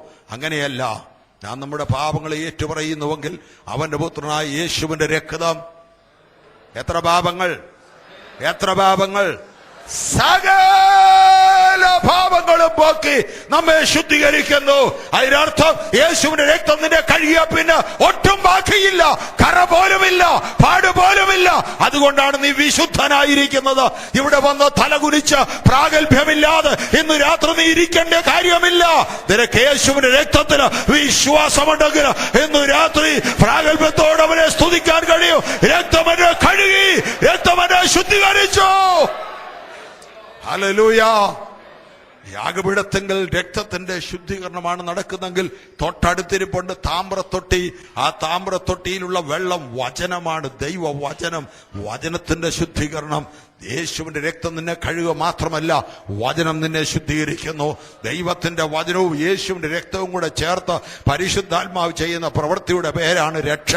അങ്ങനെയാണ് രക്ഷ നിന്റെ ജീവിതത്തിൽ ഉണ്ടായത്. നിന്റെ അകത്തേക്ക് വിതയ്ക്കപ്പെട്ട വചനത്തിന് ജീവൻ ഉണ്ടായപ്പോഴാണ് നീ വീണ്ടും ജനിച്ചത്. എങ്ങനെയാ വീണ്ടും ജനം നടക്കുന്നു ഞാൻ പറയാം. മറിയയുടെ അടുക്കൽ ചെന്ന് ഗബ്രിയേൽ ദൂതൻ പറഞ്ഞു, കൃപ ലഭിച്ചവളേ നിനക്ക് വന്ദനം, മശിഹ നിന്നിൽ പിറക്കുവാൻ പോകുക. അപ്പോൾ അവൾ പറഞ്ഞൊരു മറുപടിയുണ്ട്, അടിയനിതാ പുരുഷനെ അറിയാത്ത ഒരു സ്ത്രീ. ഇതെങ്ങനെ സംഭവിക്കും? It's impossible. സാധിക്കാത്തൊരു കാര്യം, നടക്കാത്തൊരു കാര്യം, ലോകത്തിൽ കേട്ടുകഴിവരും ഇല്ലാത്തൊരു കാര്യം എങ്ങനെ നടക്കും? അപ്പോൾ ദൂതൻ പറഞ്ഞു, അത്യുന്നതന്റെ ശക്തി നിന്റെ മേൽ നിഴലിടും, പരിശുദ്ധാത്മാവിനാൽ ഒരു വിശുദ്ധ പ്രജ ഉൽപാദിതമാകും. പലപ്പോഴും ദൈവം നമ്മളോട് പറയുന്ന കാര്യങ്ങൾ കേട്ടിട്ട് പല തടസ്സങ്ങൾ നമ്മൾ പറയാറുണ്ട്. ഇതെങ്ങനെ സംഭവിക്കും, ഇതെങ്ങനെ സംഭവിക്കും, ഇത് ഇമ്പോസിബിൾ ആണ്, അസാധ്യമാണ്. ആ സമയത്ത് ദൈവത്തിന് പറയാനുള്ള ഇതാണ്, അത്യുന്നതന്റെ ശക്തി നിഴലിടുമ്പോൾ പരിശുദ്ധാത്മാവിനാൽ അസാധ്യമായത് സാധ്യമായി തീരും. അത് കേട്ടപ്പോൾ മറിയ പറഞ്ഞു, അടിയനിതാ അവിടുത്തെ ദാസി, അവിടുത്തെ വചനം പോലെ അടിയന് ഭവിക്കട്ടെ, വചനം പോലെ ഭവിക്കട്ടെ. ആ വചനത്തെ സ്വീകരിച്ചു. ആ വചനം അകത്തോട്ട് കയറി അവളുടെ ഉദരത്തിൽ ദൈവത്തിന്റെ ആത്മാവിനാൽ ഒരു വിശുദ്ധ പ്രജ ഉൽപാദിതമായി. സുവിശേഷത്തിന്റെ പ്രസംഗം കേൾക്കുമ്പോൾ വചനം കേട്ടിട്ട് ഒരാൾ പറയുന്നു, അടിയനിതാ അവിടുത്തെ ദാസൻ, അവിടുത്തെ വചനം പോലെ എനിക്ക് ഭവിക്കട്ടെ എന്ന് പറഞ്ഞ് ഹൃദയം തുറന്നു കൊടുക്കുമ്പോൾ ഹൃദയത്തിൽ വീണ വചനത്തിന്റെ മേൽ ദൈവത്തിന്റെ ആത്മാവിന്റെ ശക്തി വ്യാപരിച്ച് ഒരു വിശുദ്ധ പ്രജ നിന്റെ അകത്തുണ്ടാകുന്നതാണ് വീണ്ടും ജനനം. അതാണ് പുതിയ സൃഷ്ടിയാകുന്നത്. അതാണ് രക്ഷയുടെ അനുഭവം. സ്തോത്രം. വളരെ ദീർഘമായി പറയേണ്ട ഒരു വിഷയമാണല്ലോ സമാഗമന കൂടാരത്തിലെ വിഷയം. അതുകൊണ്ട് ഞാൻ പെട്ടെന്ന് ഓടിച്ചു പറയാണ്. അടുത്ത് കയറുന്ന വിശുദ്ധ മന്ദിരത്തിലോട്ടാ, വിശുദ്ധ സ്ഥലത്താ. അവിടെയാണ് സത്യം.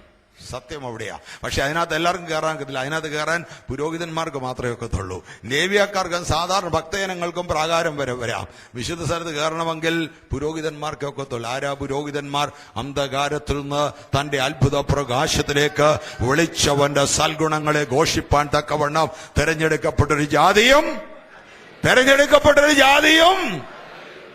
രാജകീയ പുരോഹിത വർഗവും വിശുദ്ധ വംശവും സ്വന്തം ജനവുമാകുന്നു. യേശുവിന്റെ രക്തത്താൽ വീണ്ടെടുക്കപ്പെട്ട ദൈവത്തിന്റെ പരിശുദ്ധാത്മാവിനാൽ അഭിഷേകം പ്രാപിച്ച സകല ആളുകളും രാജകീയ പുരോഹിത വർഗമാണ്. നീ രാജാവാണ്, നീ പുരോഹിതനാണ്.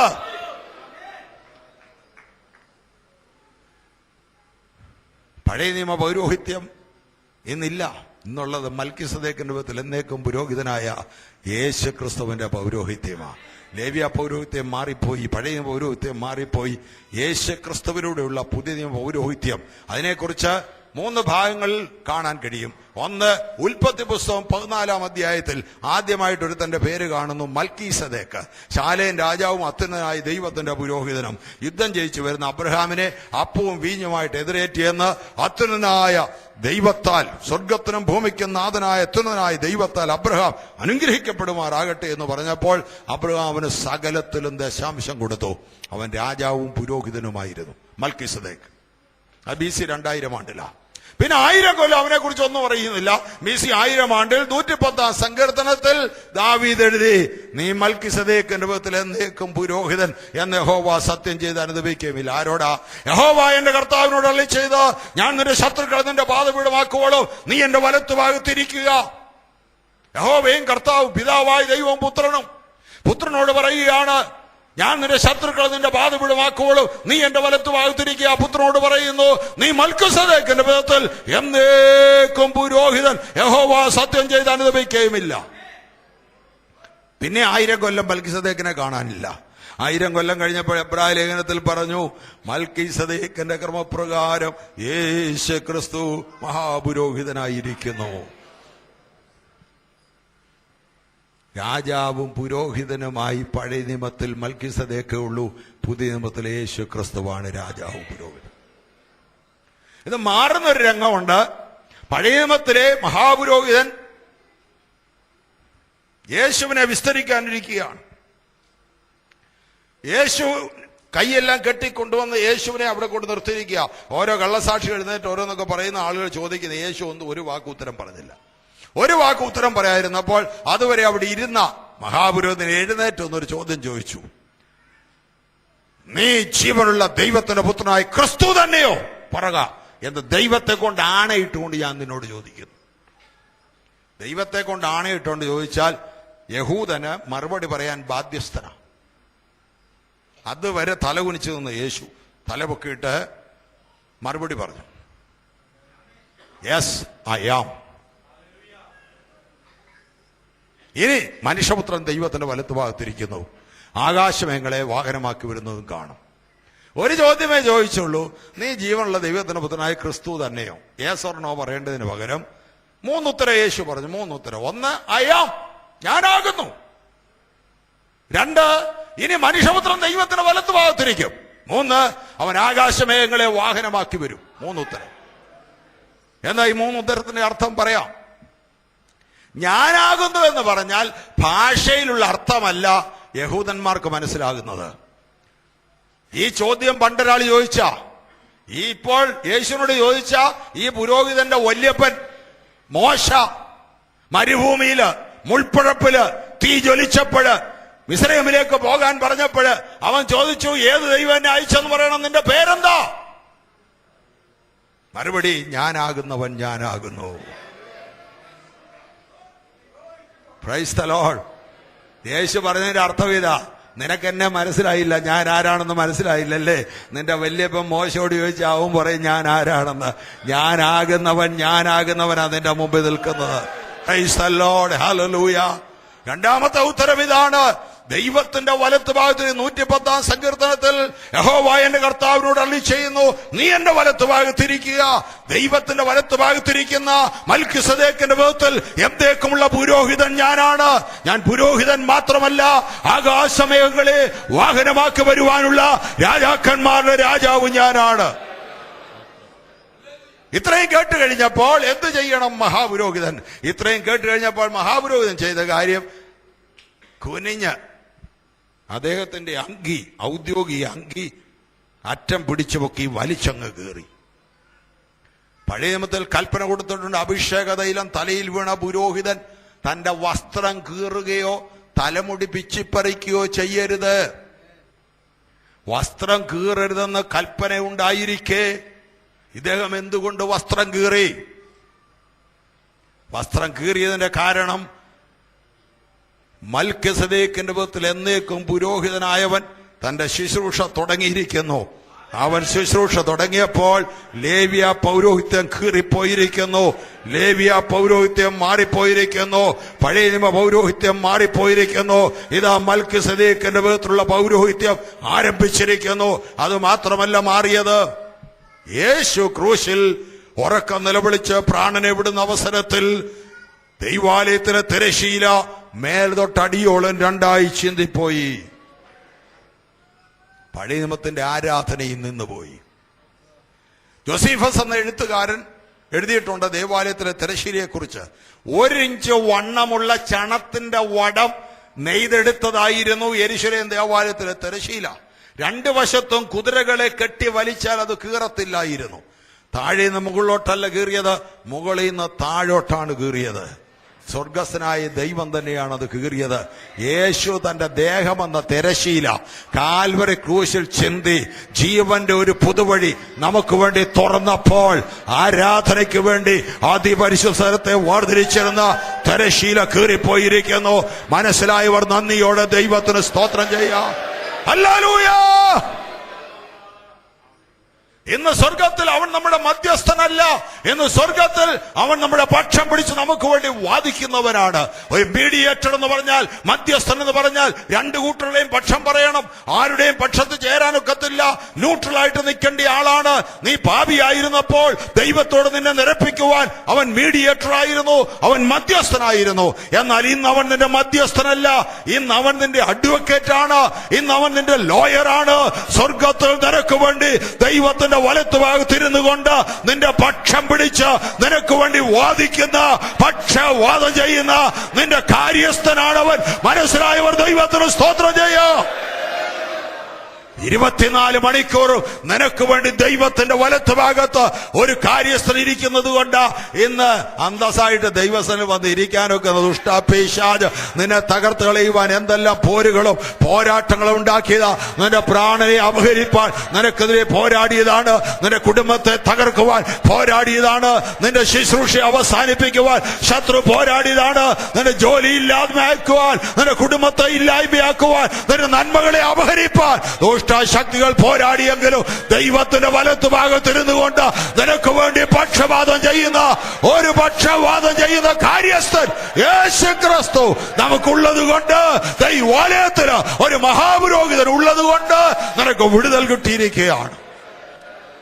ഹല്ലേലൂയ. യോശുവ എന്ന പേരുള്ള പഴയ നിയമത്തിലെ ഒരു പുരോഹിതൻ ദൈവസനെ ശുശ്രൂഷിക്കാൻ ചെന്നപ്പോൾ മുഷിഞ്ഞ വസ്ത്രം ധരിച്ചുകൊണ്ട് ശുശ്രൂഷിച്ച കാര്യം കുറ്റപ്പെടുത്തുവാൻ സാത്താൻ ദൈവത്തിന്റെ അടുക്കൽ ചെന്നു വന്ന് സക്കറിയ പ്രവചനത്തിൽ വായിക്കുന്നു. സാത്താൻ ദൈവത്തിന്റെ അടുക്കൽ ചെന്ന് പറഞ്ഞു, യോശുവ മുഷിഞ്ഞ വസ്ത്രം ധരിച്ചുകൊണ്ട് നിന്റെ സന്നിധിയിൽ ശുശ്രൂഷിക്കുകയാണ്. നീ ധരിക്കുന്ന വസ്ത്രത്തെ വരെ നോക്കി അതിനെ കുറ്റപ്പെടുത്തുന്ന ദുഷ്ടശക്തിയാണ് സാത്താൻ. ദൈവത്തിന്റെ അടുക്കൽ ചെന്നുണ്ടോ, മുഷിഞ്ഞ വസ്ത്രം, നിന്നോടൊരു ബഹുമാനം ഉണ്ടായിരുന്നെങ്കിൽ നല്ല ഉടുപ്പൊക്കെ തേച്ചിട്ടുണ്ട് വരത്തില്ലേ, നോയിക്ക് മുഷിഞ്ഞ വസ്ത്രമായിട്ടൊന്നും ദൈവസേന വന്നിരിക്കുന്നുണ്ടോ എന്നും പറഞ്ഞ് കുറ്റം പറയുക. എന്താ സംഭവിച്ചെന്നറിയാവോ? ദൈവം പറഞ്ഞ മറുപടി, അവൻ തീയിൽ നിന്ന് വലിച്ചെടുത്തൊരു കൊള്ളിയാ. ബാബേൽ പ്രവാസത്തിന്റെ തീയിൽ നിന്ന് മടങ്ങി വന്നവനാ. തീക്കകത്തുനിന്ന് വലിച്ചെടുത്ത കൊള്ളിയെ ചിലപ്പം കരി കാണും. നിന്റെ പശ്ചാത്തലം ദൈവത്തിനറിയാം, എവിടെ നിന്ന് നിന്നെ വലിച്ചെടുത്തെന്ന് ദൈവത്തിനറിയാം. ദൈവം പറഞ്ഞ അവൻ തീയിൽ നിന്ന് വലിച്ചെടുത്തൊരു കൊള്ളിയാണ് എന്ന് മാത്രമല്ല, ദൈവം പറയുകയാണ്, സാത്താനെ യഹോവ നിന്നെ ഭത്സിക്കുന്നു. അടുത്തുനിന്ന് ദൂതനോട് പറഞ്ഞു, യോശുവയുടെ മുഷിഞ്ഞ വസ്ത്രം മാറ്റി അവൻ ഉത്സവ വസ്ത്രം കൊടുക്കുക. സാത്താൻ അപവാദം പറഞ്ഞോണ്ട് എന്ത് പറ്റി? സാത്താൻ ഒരു മത്സരം കിട്ടി, യോശുവയ്ക്ക് ഒരു ഉത്സവ വസ്ത്രവും കിട്ടി. Price the Lord. എന്ത് താഴ്ച നിന്നെ കുറിച്ച് പറയുന്നു, ദൈവം അത് മാറ്റാൻ പോകുക. ഓ ഹല്ലേലൂയ. നിനക്കെതിരെ ശത്രു എന്താണോ താഴ്ത്തി പറയുന്നത് അതിനെ ദൈവം ഉയർച്ചയാക്കി മാറ്റുവാൻ പോകുകയാണ്. ഹല്ലേലൂയ. നിനക്ക് വേണ്ടി പക്ഷവാദം ചെയ്യുവാൻ ഒരു മഹാപുരോഹിതനുണ്ട്. സ്തോത്രം. അകത്തോട് കയറിയാലിരിക്കുന്ന 3 ഉപകരണങ്ങളുണ്ട്. കയറി ചെന്നാൽ വലത്തുവശത്തിരിക്കുന്നത് മേശയാണ്. മേശയിൽ 2 അടുക്കായിട്ട് അപ്പമുണ്ട്. 6 അപ്പമാണ് ഒരിടുക്ക്, അങ്ങനെ 12 അപ്പമുണ്ട്. ഈ അപ്പത്തെക്കുറിച്ച് എഴുതിയിരിക്കുന്നത് ഇങ്ങനെയാണ്: ശാബത്ത് തോറും ചൂടുള്ള അപ്പം മേശപ്പുറത്ത് വയ്ക്കേണ്ടതിന് മാറ്റുന്ന ഈ 12 അപ്പങ്ങളും പുരോഹിതന്മാർ തിന്നണം. പുരോഹിതന്മാർക്കുള്ള ഓഹരിയാ. മുറ്റത്തിരിക്കുന്ന താമ്രത്തൊട്ടിയിലെ വെള്ളം വചനമാണ്, മേശപ്പുറത്തിരിക്കുന്ന അപ്പവും വചനമാണ്. വ്യത്യാസം, മുറ്റത്തിരിക്കുന്നത് ശുദ്ധീകരിക്കുന്ന വചനമാണ്, അത് കഴിഞ്ഞേ അകത്തോട്ട് കയറാവുള്ളൂ. മേശപ്പുറത്തിരിക്കുന്ന പോഷിപ്പിക്കുന്ന വചനമാണ്, പോഷിപ്പിക്കുന്ന വചന. അത് ഏത് വചനമായിരിക്കും എന്നറിയാവോ? 7 ദിവസം ദൈവസന്നിധിയിൽ ഇരുന്ന വചനമായിരിക്കണം. ദൈവ സാന്നിധ്യത്തിൽ 7 ദിവസം ഇരുന്ന വചനമാണ് പോഷിപ്പിക്കേണ്ടത് ശാബത്തിൽ. മനസ്സിലായവർ ദൈവത്തിന് സ്തോത്രം ചെയ്യാം. Praise the lord. ഇപ്പുറത്തിരിപ്പുണ്ട്, ഇടതുവശത്തിരിപ്പുണ്ട് നിലവിളക്ക്. 7 തിരിയിട്ട് കത്തിക്കുന്ന നിലവിളക്ക് നിത്യം കത്തിക്കൊണ്ടിരിക്കണം.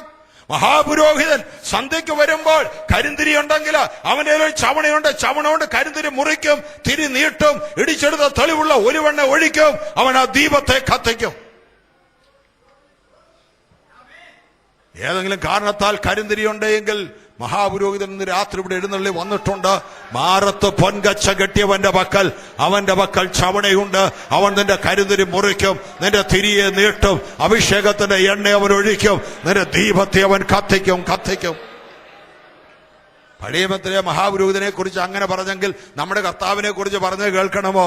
അവൻ പറയുന്നു, പുകയുന്ന തിരി ഞാൻ കെടുത്തുകയില്ല എന്ന് പറഞ്ഞാൽ എവിടെയോ ഒരു തീപ്പൊരി അകത്ത് കെടാതെ കിടപ്പുണ്ട്. പുകഞ്ഞു നിൽക്കുക. പണ്ട് കത്തിയതാ, എല്ലാ തീപ്പൊരിയും പോയി. അകത്ത് എവിടെയോ ഒരു തീപ്പൊരി ഇതുവരെ കെട്ടിട്ടില്ല. കർത്താവ് പറയുന്നു, ഒരു തീപ്പൊരി ബാക്കിയുണ്ടോ? ബാക്കി ഞാൻ ഏറ്റു. പുകയുന്ന തിരി ഞാൻ കെടുത്തുകയില്ല. പുകയുണ്ടോ? അകത്തൊരു തീപ്പൊരി കെടാതുണ്ടോ? ബാക്കി ഞാൻ കത്തിച്ചോളാം. 10 കൊല്ലം മുമ്പ്, 15 കൊല്ലം മുമ്പ് നിന്റെ അകത്ത് ദൈവം വിട്ട ഉണർവിന്റെ തീപ്പൊരി, ഒരു തീപ്പൊരിയെങ്കിലും കെടാതെ ബാക്കിയുണ്ടെങ്കിൽ ഇന്ന് രാത്രി ബാക്കി കത്തിക്കുവാൻ അവൻ മതിയായവനാണ്. അവൻ പുകയുന്ന തിരിയെ കെടുത്തിക്കളയയില്ല. അവൻ ചതഞ്ഞ ഓടിക്കുകയില്ല. Praise the lord. നിന്റെ സാക്ഷ്യം മറ്റുള്ളവരുടെ സുവിശേഷം അറിയിക്കുന്ന, ദൂതറിയിക്കുന്നതാണ് ഈ വിളക്ക് കാണിക്കുന്നത്. ആ പ്രകാശം നൽകണം. തൊട്ട് മുമ്പിലിരിക്കുന്നത് ധൂപപീഠമാണ്. ധൂപപീഠം പ്രാർത്ഥനയെ കാണിക്കുകയാണ്. മുട്ടുകുത്തന്റെ സ്ഥലമാണത്. വിശുദ്ധ സ്ഥലത്ത് നീ മുട്ടുകുത്തണം. നിന്റെ സത്യത്തിന്റെ ഭാഗമാണത്. അവിടെ നീ മുട്ടുകുത്തണം. അവിടെ ധൂപപീഠത്തിലുള്ള ധൂപവർഗം നിന്റെ പ്രാർത്ഥനയുടെ വിഷയമാണ്. പ്രാർത്ഥനയ്ക്ക് എന്ത് സംഭവിക്കുന്നു എന്ന് വളരെ പെട്ടെന്ന് ഞാൻ പറയാം. പ്രാർത്ഥനയ്ക്ക് എന്ത് സംഭവിക്കുന്നു, ദൈവമക്കളുടെ പ്രാർത്ഥനയ്ക്ക് എന്ത് സംഭവിക്കുന്നു വെളിപ്പാടിൽ എഴുതിയിട്ടുണ്ട്. വെളിപ്പാടിൽ ഇങ്ങനെ എഴുതിയിരിക്കുന്ന, ഭൂമിയിൽ ദൈവമക്കൾ പ്രാർത്ഥിക്കുന്ന പ്രാർത്ഥനയെല്ലാം ദൂതൻ ദൈവത്തിന്റെ അടുക്കൽ കൊണ്ടുവന്നപ്പോൾ ദൈവം പറയുക, അതിനകത്തോട്ടെ യാഗപീഠത്തിലെ തീക്കല്ലെടുത്തിടാൻ പറഞ്ഞു. അങ്ങനെ യാഗപീഠത്തിലെ തീക്കനല് നിന്റെ പ്രാർത്ഥനയ്ക്കകത്തോട്ടിട്ടു. അതിനുശേഷം ദൈവം പറഞ്ഞു, ഈ സ്വർണ്ണപീഠത്തിരിക്കുന്ന സുഗന്ധ വസ്തുക്കൾ ഇടാൻ പറഞ്ഞു. അങ്ങനെ സ്വർണ്ണപീഠത്തിരുന്ന സുഗന്ധ വസ്തുക്കളും സ്വർഗത്തിലെ യാഗപീഠത്തിലുള്ള തീക്കനല് വിട്ടിട്ട് നിന്റെ പ്രാർത്ഥന ധൂപകലശത്തിലാക്കി. അതിനുശേഷം ദൈവം ദൂതനോട് പറഞ്ഞു, ഭൂമിയിലേക്ക് വലിച്ചെറിയുക. ഇവിടുന്ന് അങ്ങോട്ട് പ്രാർത്ഥിച്ച പ്രാർത്ഥന തിരിച്ചിങ്ങോട്ട് എറിഞ്ഞിട്ട് എന്ത് പറ്റി? എറിഞ്ഞപ്പോൾ ഭൂകമ്പമുണ്ടായി, എറിഞ്ഞപ്പോൾ മിന്നലുണ്ടായി, എറിഞ്ഞപ്പോൾ ഇടിനാദമുണ്ടായി, എറിഞ്ഞപ്പോൾ അവിടെ അന്തരീക്ഷത്തിൽ ചലനങ്ങളുണ്ടായി. എവിടേക്കാ എറിഞ്ഞത്? അന്തരീക്ഷത്തിലേക്ക്, പൈശാചിക മണ്ഡലങ്ങളിലേക്ക്, നിനക്കെതിരെയുള്ള പോരുകളിലേക്ക്, പോരാട്ടങ്ങളിലേക്ക്. നിന്റെ പ്രാർത്ഥനയ്ക്കകത്ത് സ്വർഗത്തിലെ യാഗപീഠത്തിലെ തീക്കല്ലിട്ടുകൊണ്ട്, സ്വർഗത്തിലെ സുഗന്ധ വസ്തുക്കൾ ഇട്ടുകൊണ്ട് അവിടേക്ക് വലിച്ചെറിഞ്ഞിരിക്കുകയാണ്. നീ ഇവിടെ ഇരുന്ന് പ്രാർത്ഥിക്കുമ്പോൾ അത് വെറുതെയാകുന്നില്ല. വെറുതെയാകും ധരിക്കണ്ട. അത് കളക്ട് ചെയ്യുവാൻ സ്വർഗത്തിൽ ദൈവത്തിന്റെ ക്രമീകരണമുണ്ട്. അതിന്റെ മേൽ ശക്തി പകരുവാൻ സ്വർഗത്തിൽ ക്രമീകരണങ്ങളുണ്ട്. നിന്റെ പ്രാർത്ഥന ദൈവസന്നിധിയിലെത്തുന്നു, അതിന് മറുപടിയുണ്ട്. അത് അത്ഭുതം ചെയ്യുന്നതാണ്. നിന്റെ പ്രാർത്ഥനയ്ക്ക് ദൈവം മറുപടി നൽകുന്നവനാണ്. Price the Lord. തിരശ്ശീല കീറിപ്പോയി. അതിനകത്തോട്ട് കടക്കാം. അതിനകത്തിരിക്കുന്നത് ദൈവത്തിന്റെ പട്ടവും അതിന്റെ മുകളിൽ കൃപാസനവുമാണ്. കൃപാസനം. അതിനകത്ത് 3 സാധനം ഇരിപ്പുണ്ട്. പെട്ടകത്തിന്റെ മേൽമുടിയാണ് കൃപാസനം. അതിനകത്തിരിക്കുന്ന 3 സാധനങ്ങൾ: മണ്ണായിട്ട് വെച്ച പൊൻപാത്രം, അകരോന്റെ തളുത്തവടി, നിയമത്തിന്റെ കൽപ്പലകൾ. എല്ലാം കൂടി എന്ന് പറയാൻ ഒക്കെയില്ലല്ലോ. ഒന്ന് രണ്ട് കാര്യം ഞാൻ പെട്ടെന്ന് ഓടിച്ചു പറയാം. ഒന്ന്, മന്നായിട്ട് വെച്ച പൊൻപാത്രം. ഈ മന്നായും വചനമാ. വചനം 3 സ്ഥലത്തും വചനമുണ്ട്. പ്രാകാരത്തിൽ വചനമുണ്ട്, അശുദ്ധീകരിക്കുന്ന വചനം. വിശുദ്ധ സ്ഥലത്ത് വചനമുണ്ട്, അത് പോഷിപ്പിക്കുന്ന വചനം. അകത്ത് മന്നായിട്ട് വെച്ച പൊൻപാത്രത്തിൽ വചനമുണ്ട്, അത് മന്ന. അത് റീമായാണ്. റീമ ദൈവത്തിന്റെ അരുളപ്പാടാണ്, ദൈവത്തിന്റെ ദൂതാണ്, ദൈവത്തിന്റെ ആലോചനയാണ്. ലോഗോസ് അല്ല, റീമ എന്ന് പറഞ്ഞാൽ പ്രസംഗം കേട്ടോണ്ടിരിക്കുമ്പോൾ നിനക്കറിയാം ഇന്ന് രാത്രി ദൈവം എന്നോട് സംസാരിച്ചു. അതാണ് റീമ. റീമ വചനം വായിക്കുമ്പോൾ നിനക്കറിയാം ഇന്ന് ദൈവം വചനത്തിലൂടെ എന്നോട് ഇടപെട്ടു. ഒരു പാട്ടിന്റെ ഒരടിമതി നിന്റെ അകത്ത് റീമായായിട്ട് മാറും. ഒരുപക്ഷെ രാവിലെ ഉണർന്നു വരുമ്പോൾ ഒരു ശബ്ദം നീ കേട്ടെന്ന് വരും. അതാണ് ദൈവത്തിന്റെ റീമ. ദിവസവും ദൈവത്തിന്റെ ദൂത് പ്രാപിച്ചോണം, ദൈവത്തിന്റെ ആലോചന പ്രാപിച്ചോണം. ഇന്നലത്തെ ദൂത് കൊണ്ട് നിനക്ക് ഇന്ന് ജീവിക്കാൻ കഴിയത്തില്ല. ഇന്നലത്തേത് കൊണ്ട് നാളത്തേക്ക് ജീവിക്കാമെന്ന് വിചാരിക്കണ്ട. ദിവസവും പുതിയ മന്ന, പുതിയ മന്ന. എപ്പോഴാണ് കിട്ടുന്നത്? അത് മഞ്ഞിനോടുകൂടിയാണ് കിട്ടുന്നത്. മഞ്ഞ കാണിക്കുന്നു, അത് പരിശുദ്ധാത്മാവിനെ കാണിക്കുന്നു. പരിശുദ്ധാത്മാവാണ് നിനക്ക് റീമ നൽകി തരുന്നത്. സ്തോത്രം. അഹരോന്റെ തളർത്തവടി എന്താണ്? അഹരോനും മക്കളുമാണ് പെട്ടകം ചുമന്നുകൊണ്ട് നടന്ന്. കുറെ ആളുകൾ ചോദിച്ചു, നിങ്ങൾക്ക് മാത്രമേ ഇതൊക്കെ ചെയ്യാനൊക്കത്തുള്ളൂ, നിങ്ങൾ മാത്രമേ ഉള്ളൂ പുരോഹിതന്മാര്, ഞങ്ങളെ കൂടെ ദൈവം വിളിച്ചിട്ടില്ല എന്ന് പറഞ്ഞ് മത്സരിച്ചപ്പോൾ ദൈവം പറഞ്ഞ്, ഞാൻ മറുപടി കൊടുക്കാം. ഓരോ ഗോത്രങ്ങൾ ഓരോ വടി കൊണ്ടുവെക്കട്ടെ, ആ ഓരോ ഗോത്രത്തിന് പ്രഭുവിന്റെ പേര് വടിയിൽ എഴുതട്ടെ. അങ്ങനെ 12 വടി വന്നു. ലേവ്യ ഗോത്രത്തിന്റെ വടിയിൽ അഹരോന്റെ പേര് എഴുതി വെച്ചു. അങ്ങനെ 12 വടികൾ ദൈവസന്നിധിയിൽ വെച്ചു. അടുത്ത ദിവസം നോക്കിയപ്പോൾ 11 വടികൾ മരുഭൂമിയിലെ ചൂടേറ്റ് വാടിക്കിടന്നപ്പോൾ അഹരോന്റെ വടി തളർത്തു, പൂത്തു, ബദാം കായ്ച്ചു നിൽക്കുക. ആ വടിയാ പെട്ടകത്ത് വെച്ചേക്കുന്നത്. എന്താണെന്നറിയാമോ? നിനക്കെതിരെ, നിന്റെ വിളിക്കെതിരെ, നിന്റെ തിരഞ്ഞെടുപ്പിനെതിരെ, നിന്റെ അഭിഷേകത്തിനെതിരെ, നിന്റെ നിയോഗത്തിനെതിരെ ശത്രുക്കൾ മത്സരിക്കുമ്പോൾ, മറ്റുള്ളവർ എഴുന്നേൽക്കുമ്പോൾ നിന്റെ വടിയെ തളർപ്പിച്ചുകൊണ്ട് ദൈവം മറുപടി നൽകുന്നവരാണ്. ദൈവം നിന്റെ ശുശ്രൂഷയെ തളർപ്പിക്കും, ദൈവം നിന്റെ കുടുംബത്തെ തളർപ്പിക്കും, ദൈവം നിന്റെ കുഞ്ഞുങ്ങളെ തളർപ്പിക്കും, ദൈവം നിന്റെ നന്മയെ തളർപ്പിക്കും, ദൈവം നിന്റെ സഭയെ തളർപ്പിക്കും, ദൈവം നിന്റെ ബിസിനസിനെ തളർപ്പിക്കും, ദൈവം നിന്റെ ജോലിയെ തളർപ്പിക്കും. നിനക്കെതിരെ ശത്രുക്കൾ എഴുന്നേൽക്കുമ്പോൾ ദൈവം തളർപ്പിച്ചുകൊണ്ട് മറുപടി നൽകുന്ന ദൈവമാണ്. അനുഭവമുള്ളവർ നന്ദിയോടെ ദൈവത്തിന് സ്തോത്രം ചെയ്യുക. Hallelujah, hallelujah, price the Lord. ദൈവത്തിന്റെ തേജസ് ഇറങ്ങുന്ന സ്ഥലമാണ് അതിപരിശുദ്ധ സ്ഥലം. ഷെക്കൈന മേഘം. അവിടെ പേടിച്ച് പറച്ചേ കയറാനൊക്കത്തുള്ളൂ. മഹാപുരോഹിതൻ ആണ്ടിലൊരിക്കൽ കയറാ അരയിലെ ചങ്ങലയും കെട്ടിക്കൊണ്ടാ കയറുന്നത്. ഭയന്നാണ്. അകത്ത് കയറി മരിച്ചു വീഴുമെന്നുള്ള പേടിയാണ്. മരിച്ചു വീണാൽ ആർക്കും കയറി ഡെഡ് ബോഡി എടുക്കാനൊക്കത്തില്ല. കയറുന്നവർ വീണു പോകും. ചങ്ങല വെളിയിരുന്ന് വലിച്ചാണ് ഡെഡ് ബോഡി വെളിയിലേക്ക് ഇറക്കുന്നത്. എന്നാൽ ഇന്ന് പേടിക്കേണ്ട കാര്യമില്ല.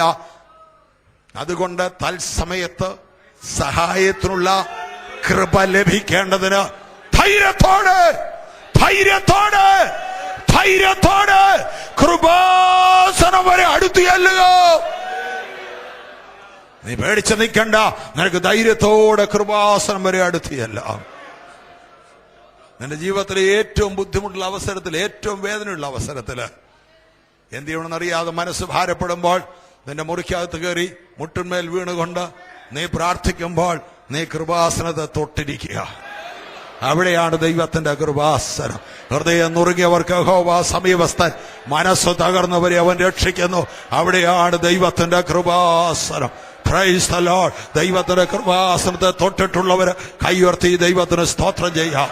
Hallelujah, hallelujah. നമ്മുടെ തലമുണക്കം കണ്ണടയ്ക്കാം. ഒരു നിമിഷം പ്രാർത്ഥിക്കാം. ഞാൻ തന്നെ വഴിയും സത്യവും ജീവനുമാകുന്നു. യേശുവാണ് വഴി, യേശുവാണ് സത്യം, യേശുവാണ് ജീവൻ. അവനാണ് എല്ലാം, അവനാണ് എല്ലാറ്റിലും എല്ലാം. Price the Lord. യേശുവിന്റെ രക്തത്താൽ ഇതുവരെ നീ കഴിവ് പ്രാപിച്ചില്ലെങ്കിൽ ഇന്ന് രാത്രി ദൈവം നിനക്ക് വേണ്ടി ഒരുക്കിയ രാത്രിയാണ്. യേശുവിനെ രക്ഷകനായി സ്വീകരിച്ച നിന്റെ ജീവിതത്തിൽ രൂപാന്തര അനുഭവം പ്രാപിച്ച് ഇവിടുന്ന് പോകാവുള്ളൂ.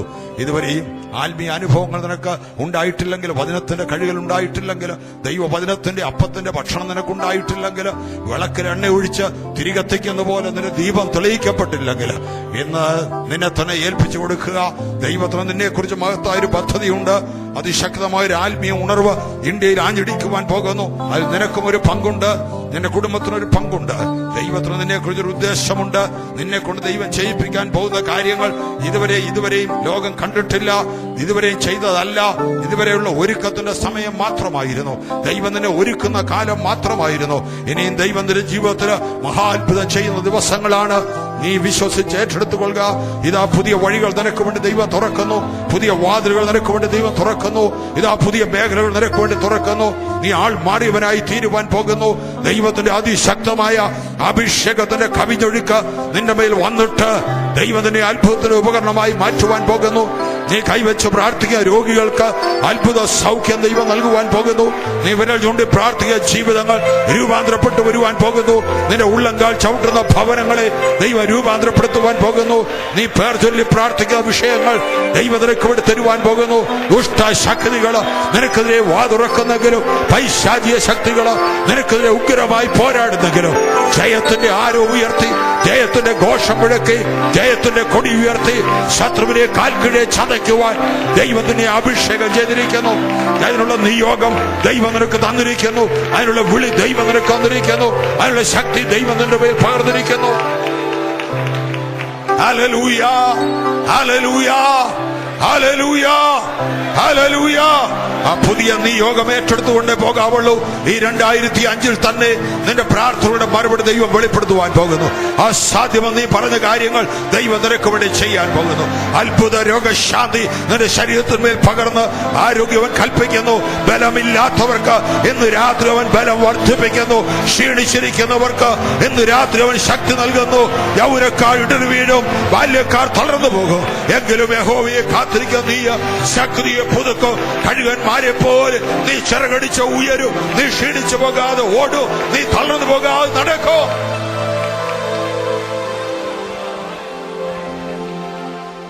നിനക്കെതിരെ പോരാടുന്നവർ നാസ്തിയായി തീരും.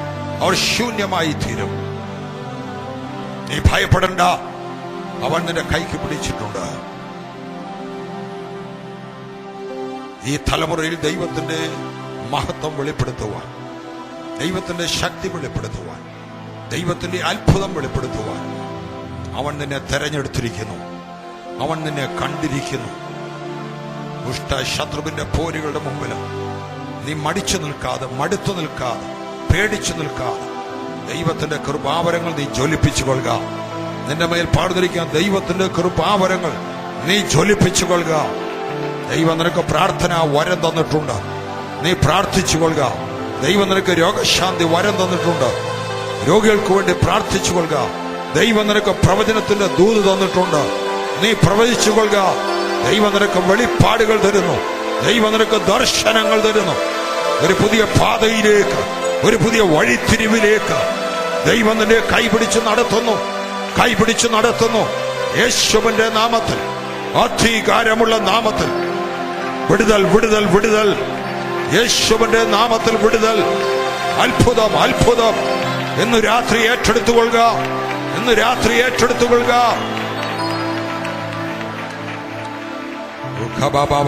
ദുനാദര ജംദല സുരാദി ഐഥൽ ദനാദര ശംദരി സപ്താരിയാദൽ അച്ഛത്തനാദര സംദര സുത്താരിയാദൽ ഐക്കൽ മുനാദര ശംബല ഹഠാദിയാദല ഇരാദല സൈദൽ ദുരാദല സംദരി സപ്താരിയാദൽ ഓഖൽ മനാദര സത്തര സുനാദിയാദല ഷിക്കാര ഏജുരി ചിയാദല ജനാദല ഹത്തല അടാദര.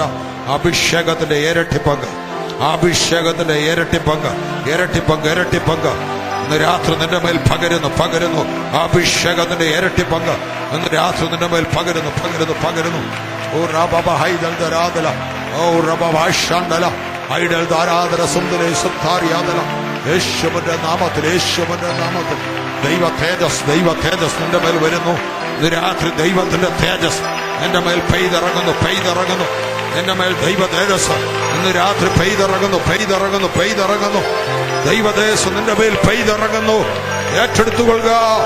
അത്ഭുത രോഗശാന്തി നിന്റെ മേൽ പകരുന്നു, പകരുന്നു. ഉച്ചമുൾ ഉള്ളങ്കാൽ വരെ വ്യാപരിക്കുന്ന ദൈവത്തിന്റെ വ്യാപാര ശക്തി നിന്റെ നാടി ഞരമ്പുകളില്, അസ്ഥി പഞ്ചരങ്ങളില്, മാംസപേശികളില്, ആന്തരിക അവയവങ്ങളില് പോരാടി നിൽക്കുന്ന എല്ലാ രോഗബന്ധനങ്ങളെയും തകർക്കുന്നു. എല്ലാ രോഗാണുക്കളെ തകർക്കുന്നു. എല്ലാ രോഗശക്തികളെ തകർക്കുന്നു. ആരോഗ്യവും രോഗശാന്തി അവൻ നിനക്ക് കൽപ്പിക്കുന്നു.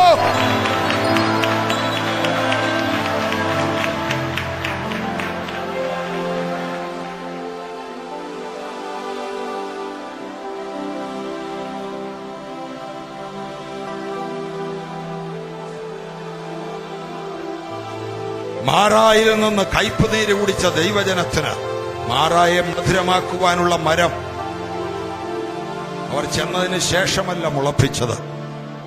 അവർ ചെല്ലുന്നതിന് മുമ്പ് തന്നെ മാറായുടെ തീരത്ത് മധുരിപ്പിക്കുന്ന മരവും വളർത്തിവെച്ചിരുന്ന ദൈവം നിന്റെ ജീവിതത്തിലെ കയ്പ് നീരിന്റെ അനുഭവങ്ങളില് നീ കുടിക്കുന്നതിന് മുമ്പ് തന്നെ അതിനുള്ള വിടുതലും ഒരുക്കി വെച്ചിട്ടുണ്ട്. അതിനുള്ള പരിഹാരവും ഒരുക്കി വെച്ചിട്ടുണ്ട്. അതിനുള്ള വിടുതൽ ദൈവം അവിടെ വളർത്തി വെച്ചിട്ടുണ്ട്. നീ ഭയപ്പെടേണ്ട. നീ കയ്പ് നീര് കുടിച്ച ഇടത്ത് തന്നെ മധുരമുള്ള വെള്ളം ദൈവം നിന്നെ കുടിപ്പിക്കും. നിന്റെ മാറായെ തന്നെ മധുരമുള്ളതാക്കി മാറ്റും. നിന്റെ കയ്പിനെ തന്നെ മധുരിപ്പിക്കുന്നതാക്കി മാറ്റും. നിന്റെ നഷ്ടത്തെ തന്നെ ലാഭമാക്കി മാറ്റും.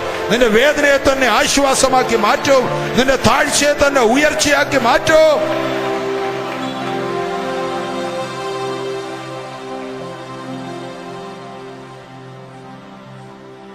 നമുക്ക് എല്ലാവർക്കും ദൈവത്തിൽ എഴുന്നേറ്റ് നിൽക്കാം. രണ്ട് കൈകളും ഉയർത്തി ദൈവത്തിന് സ്തോത്രം ചെയ്യാം. ശക്തിയോടെ ദൈവത്തിന് സ്തോത്രം ചെയ്യാം. പിന്നെയും ദൈവത്തിന് സ്തോത്രം ചെയ്യാം. അവന്റെ തിരു സാന്നിധ്യം ഇവിടെ എഴുന്നള്ളി വന്നിട്ടുണ്ട്. നിന്റെ തൊട്ടടുത്ത് നിന്റെ കർത്താവ് നിൽപ്പുണ്ട്. നിന്റെ മേൽ അവന്റെ പ്രകാശം ചുറ്റി മിന്നുന്നുണ്ട്.